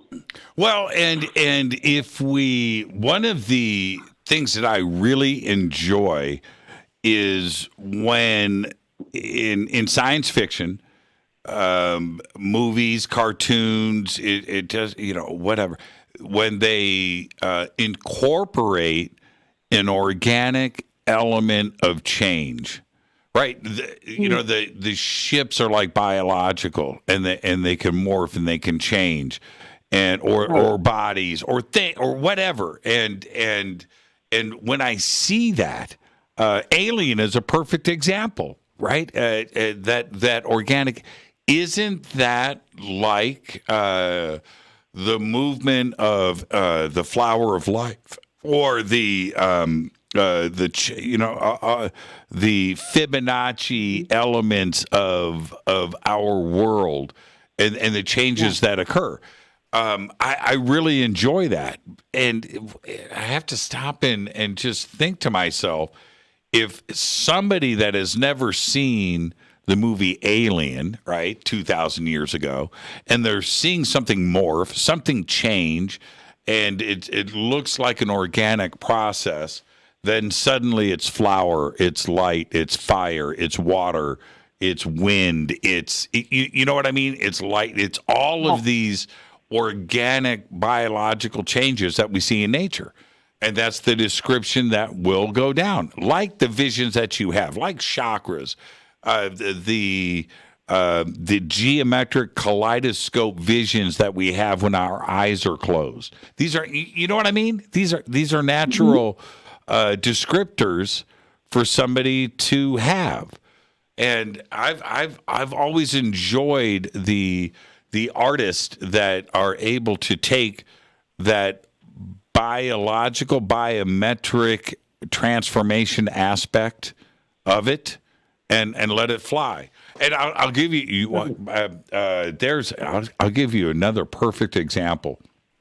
There is, if you look at the way Apollo's command module would separate, come out, turn around, extract, right, and then pull out and change, and then land on the surface of the moon, and then that process reverses itself and separates, and then goes back, and this transformation that's happening, it's almost like the act of sex, or the transformation, right? It's a natural thing. And look at 2001: A Space Odyssey, and you look at some of these aspects to it. There's a very natural human thing that we connect with that is there, and it is very, I think the word is biological. Nature, right? It's like nature. And I really dig it. I do. And it goes right back to what Giorgio said. You know, and I think that it's like breaking it down to its basics, right? It's just breaking it down to the fundamental of everything. And I'm okay with that. I'm glad you caught it, because I did too, and so did many others. Well, and it's interesting what you said about the kaleidoscope images behind closed eyes. So you have that experience. What experience? Like sometimes when you have your eyes closed, you'll have this sort of trippy, moving through stargates, kind of kaleidoscope visions. Right. Well, don't we all? I mean, I certainly did. I mean, I think some people don't notice that, and that to me, based on everything that I kind of put together with my experiences, I feel like that is an aspect of contact where a connection is being created, almost as if we're, we receive a signal, right? And then there's that almost like moving through a stargate, and there's a connection that's created. Yes. And that I think leads many of us to have actual contact experiences that seem more physical. Like we'll see craft in the sky because now we're tuned in to be able to see it. Almost as if we're in like the same frequency of whatever is being, projected into our reality for us to potentially grab onto. I think we all did that when we did a bong pull and listened to side one of Rush 2112 with headphones on. That was an activation for sure. Side one with That's headphones. That's when we started mutating, Jimmy. Side one with headphones. Yeah, but the answer is yes, and I don't discount today where we've got these mad chemists, creating new strains of pot or hallucinogenics and DMT and whatever, and the stuff that goes in these laboratories today. Very skilled scientists out there and chemists.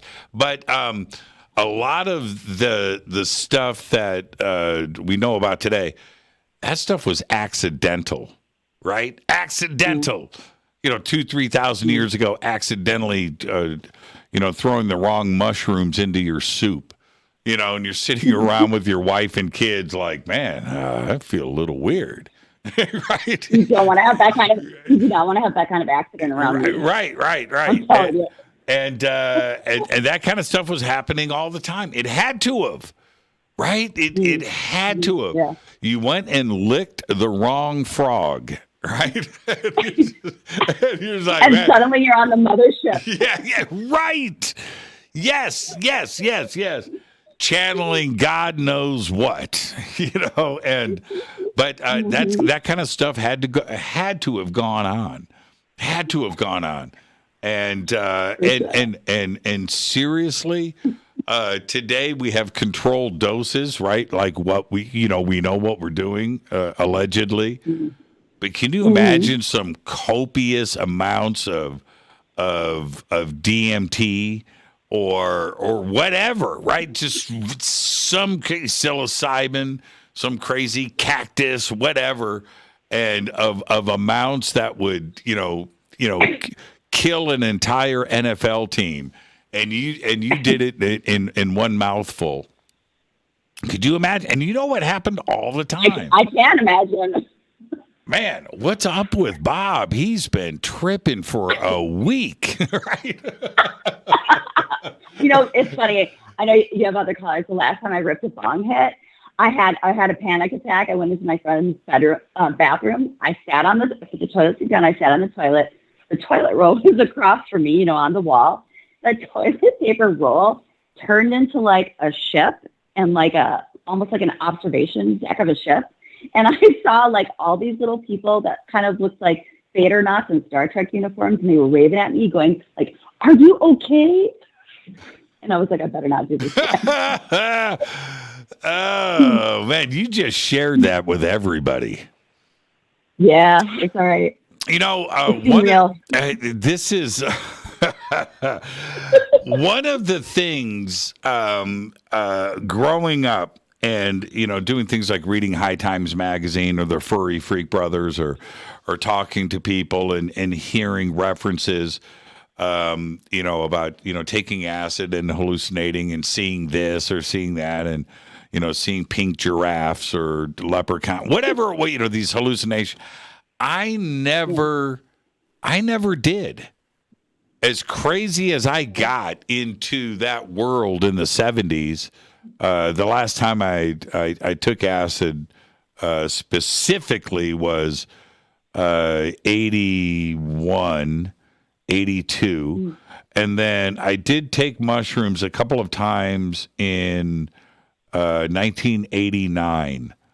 And there were reasons for that, why they both happened in 1989, same person. But anyway, but that was mushrooms. I haven't done anything else, but through all of that, I never did see little people in Star Trek uniforms waving at me. I never had that experience. Well, it's probably like you were on the home planet again. Yeah. Like this is just all normal. Well, I wanted to, right? I wanted to, see my friend's face change into an orc, whatever, I wanted to.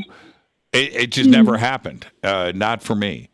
And but yet my friends that were around me through those same experience described all kinds of crazy stuff, and I didn't see any. I didn't see any dragons. I didn't experience any of that.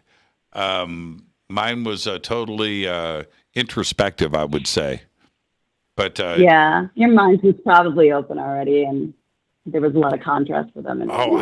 Trust me, man. Trust me. I wanted to see, a flying unicorn, come up and talk to me and say what's up and have a conversation about life, but no, it never happened. I never experienced it.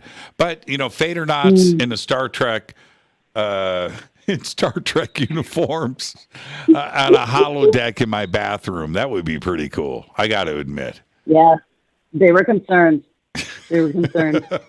I'll talk to you, Sarah, and you have a great weekend. All right, you too. Lots of love. Good night, Fadernight. Love coming back right at you. Love Sarah Ann. She's the absolute best. I never hallucinated.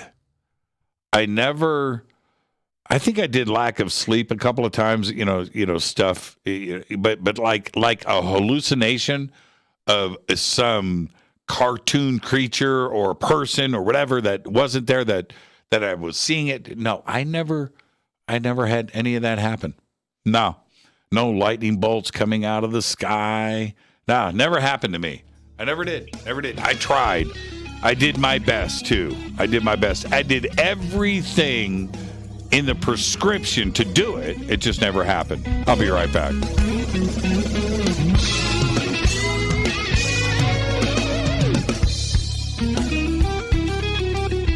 Hi everybody, this is Rob Halford, the Metal Guard on jimmychurchradio.com.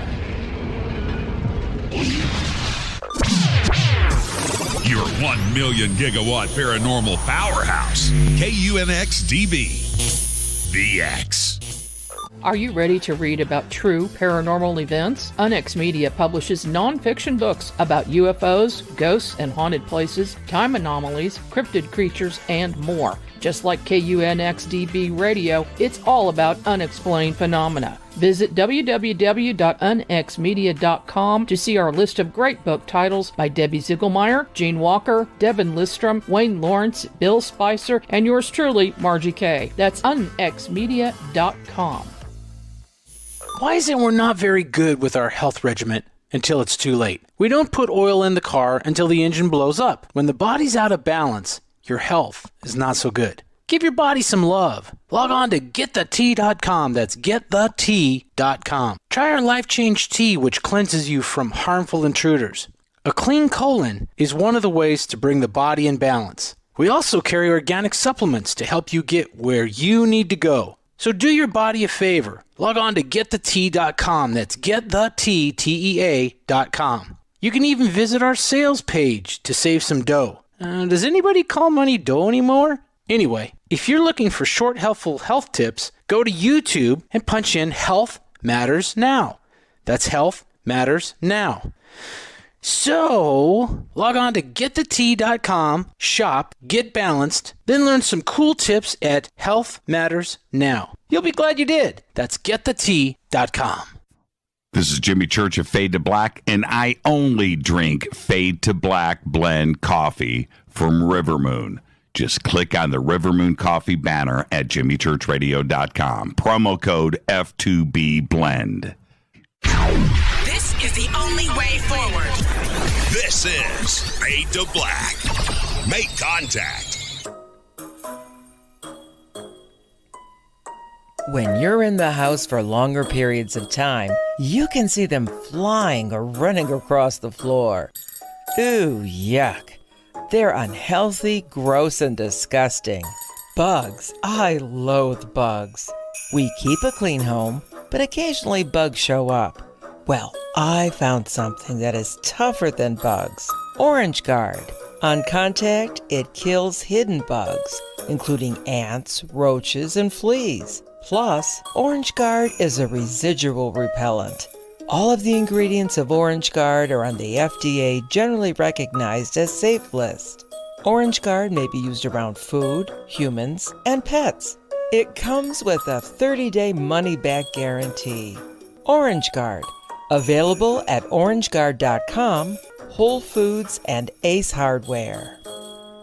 Gold loves chaos. uncertainty, and disarray. History shows us what gold does when people aren't sure about the government, the stock market, their jobs, or their retirement savings. Our national debt is skyrocketing. Gold and other precious metals are a defense measure against inflation and a stock market that might take years to recover. So what can you do right now to protect yourself? Call United Gold Group. We offer gold and other precious metals delivered securely within 72 hours. Are you worried about the stock market? We can also help you set up a real gold or silver IRA or a 401k. Safe and secure. United Gold Group makes gold ownership affordable. Call now and get up to $2,500 in free gold or silver with a qualified IRA. Call 800-753-8534. That's 800-753-8534 or visit UnitedGoldGroup.com.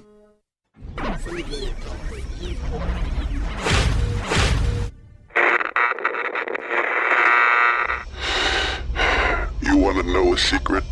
I love ponies. I really love ponies. I'm serious. I couldn't stay sane without ponies to brush. Why fade to black? Because you never got that pony, damn it. This is Fade to Black with Jimmy Church on the Game Changer Radio Network.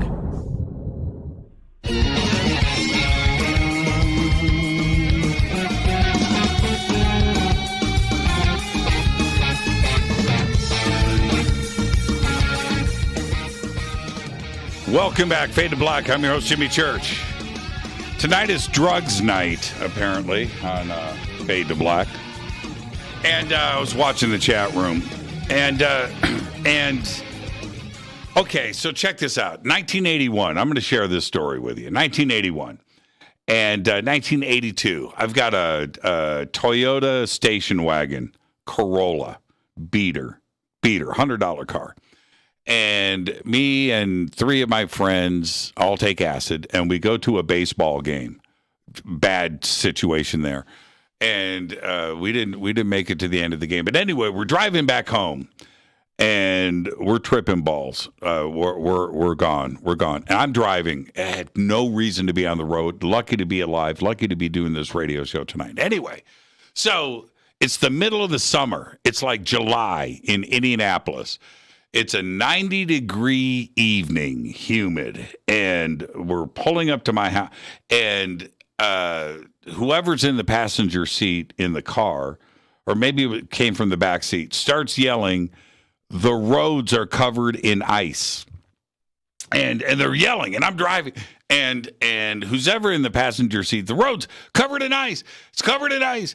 Hit the brakes, you got to slow down." And I'm pulling up to the stoplight, and I freak, and I slam on the brakes, and I slide up to the stoplight, and I'm the first car, and I look to my left, and it's a cop, and he's looking at me like this, and I'm just like, I'm in this Toyota station wagon, sliding up just for no reason, just slid up. And I pulled out, I made a right-hand turn and made a left-hand turn into my apartment complex and got out of the car.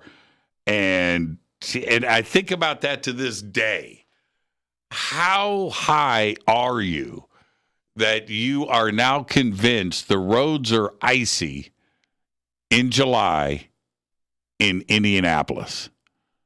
Yeah. And with that, I'm going to say hello to Race Hobbs. Race, what's going on, my man? How you doing, Jimmy? No, I'm doing great. How are you? I can't complain. I'm just enjoying these crazy stories, man. Like, takes me back in time. See, Race, this is the thing. I look at you as the camp counselor. And so the show goes off the rails. And this subject comes up, and you got to call in and tell me to behave. You know what? I think I'm inclined to dive in. Go along with the ride on this. Look, you tell that story just now. It brought back, look, Jimmy. The first time I ever took LSD, the first time I ever took acid. Right. It was about this time of year in 1986. Okay. And we had started a fraternity in our high school, Phi Lambda Epsilon. And one of my fraternity brothers, we were out at this party. It was a big party house at this big condo complex. And we just kind of crashed it. I mean, it honestly, it had people there that were like 8 years older than us. 5, 6, 7, 8 years older than us. And I knew a bunch of them because I'm the youngest of 5 kids, and my oldest sibling was 10 years older than me, all the way down to 5 years older than me. So I knew a bunch of these people's friends of my family, right? Right. And one of these cats is effed up tighter than, I don't know, he's wound up tighter than an 8-day clock. Right. And he pulls one of my fraternity brothers to the side, and they're over there, jawing around. You know what I mean? Like talking. And then the next thing I know, he pulling me and my other brother into the bathroom. He goes, dude, man, I scored some acid and we're going to take it. I'm like, man, I ain't taking that stuff. You know what I mean? Like, y'all are crazy. And he's like, look, Race, it's all about your tripping buddies. If you're with good buddies that know what's going on, they're going to take care of you. Everything's going to be fine. Right. Dude, I drove there in a 4-wheel drive, short, wide Chevy, high, sitting up real high, roll bars, lights. And I immediately went to one of my family friends and gave them my keys. I was like, that right there is going to be a nightmare of trouble if we get in that thing and go anywhere on this stuff. Because I've seen people on it, you know what I mean? Like, and they're always having fun, always. We took it. We end up in a pasture and my friend's grandmother's like Pontiac, little mini Pontiac station wagon thing. And we're field farming. And you're talking about ice. There was ice. There were patches of water standing, 8 inches deep, 10 inches deep that were frozen solid. And we're hitting this stuff. We just destroyed this poor woman's car. I mean, and we're laughing we're tilted. I mean, completely tilted and laughing so loud that, Game and Fish Commission, state troopers, helicopter, we wouldn't have known if any of them were out there. Right. You just completely lose grip of who you are, where you are, what you're doing. None of it matters. All that matters is that pillowy comfort that you find yourself in, that just nothing else matters except this laughter and this fun and this, this great place you're in. Look, the next thing I remember at this age, now I used to remember all the details, but right now when I heard your story, the next thing that I remembered was his grandmother lived upstairs. There was like a duplex. Her grandmother owned this house for 80 years. And when she got in her older years, she moved upstairs and built staircase outside up to the top. And she lived up there. And Aaron, my fraternity brother, lived downstairs in the 2-bedroom downstairs. We're downstairs sleeping it off the next morning. And there is this tremendous racket on the door. And it's his grandmother rapping on that door with that cane, screaming at the top of her lungs. Probably had oxygen on, I don't know. But when I was the first one to the door, and I was like, Miss Berry, what's the matter with it? She goes, what happened to my car? And she turns around and clears the door. And I see this car out there with like 8 inches of ice from the front bumper till about the mid back door. And it's mud, brown, frozen ice. And there's a considerable amount of sod and turf and weeds and sticks. It looked like some kind of homemade camouflage hunting rig. And it was before we got hold of it.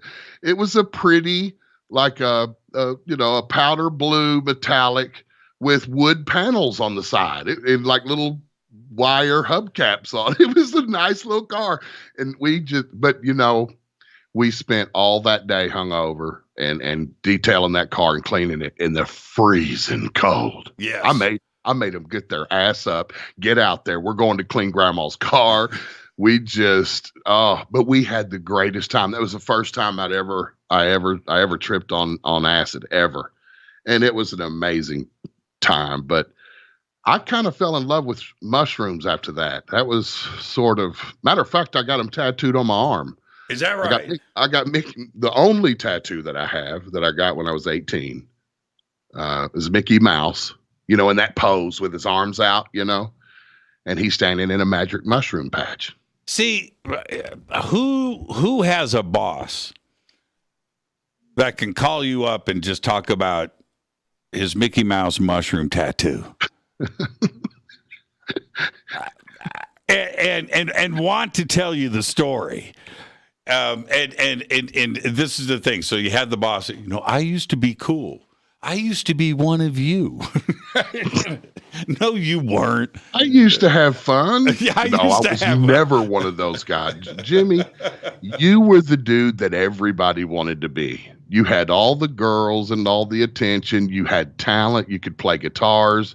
You know, you were musically inclined. Dude, look, all those pictures you post, I think back and I see you. I could see you on stage at all the stuff we used to do.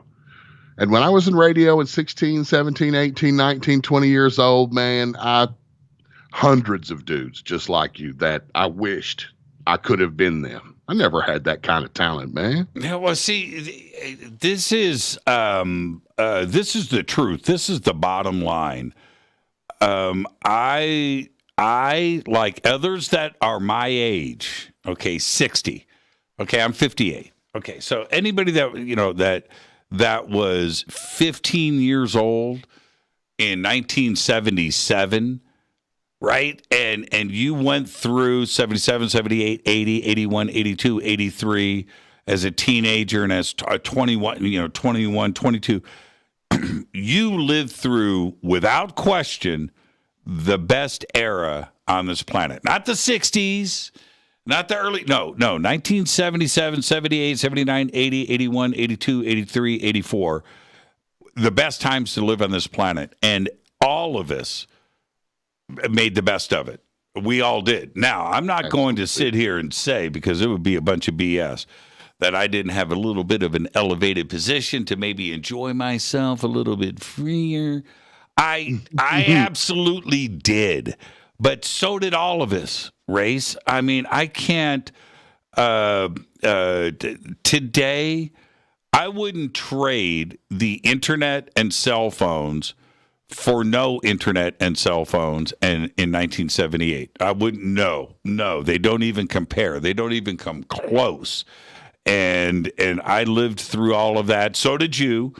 And we know. Now, I'm sure that my daughters are living, and I'm sure that these Gen Zers or whatever they call themselves today are not figuring out a way to have a great time. Okay, cool. But the way that we did it, totally different experience, man. And it was so much fun. I don't know how many times, Race, I woke up the next day and couldn't stand upright because my stomach hurt from laughing. What? Right? And who? I had to mute my mic, dude, because I busted out laughing so hard. I mean, I'm being, and I was just like, man, what happened yesterday? Oh, we laughed for 16 hours. We had fun all day. Yeah, or night. Yeah, or night. My face would hurt. Yeah, my face from laughing. And the one of the and I swear to God, my daughters would be grounded for their life if they did some of the things. And one of the things that we did, this was down in South America, in Panama, in Central America. We had this spot called the French Cut. And you can look it up online. Just go right now. Just go to French Cut, Panama. Look it up. It's right there. So we all know about the canal, right? The Panama Canal. The French tried to build the Panama Canal before we built it, and they screwed it up, and they stopped. It's called the French Cut, right?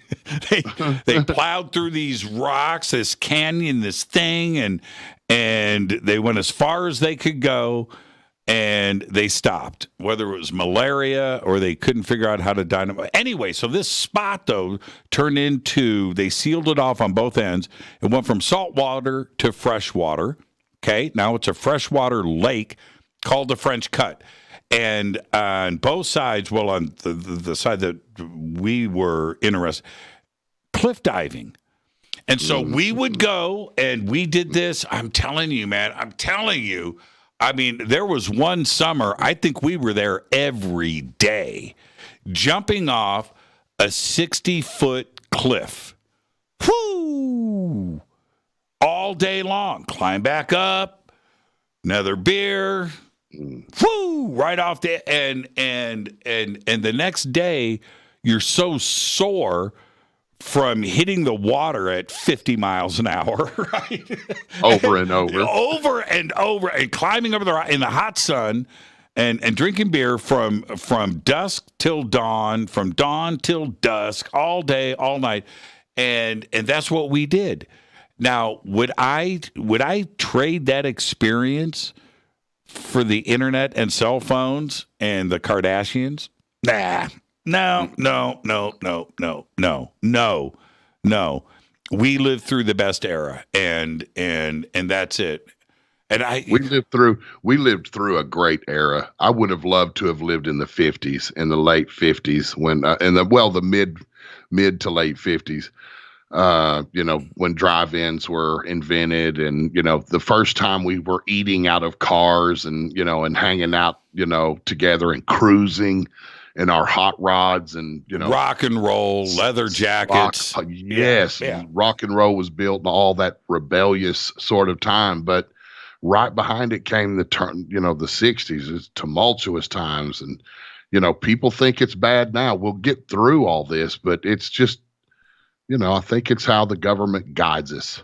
It's how things are pushed onto us and how we react to it. And I think that we just don't do the more stuff that we have to play with, the less good stewards we are of handing down history very well. And if we don't do it, man, we're doomed to repeat it. And I think that's what we see. We just keep circling around to the same crap. But I'm going to tell you, when I think about my kids, in my shoes, it is terrifying.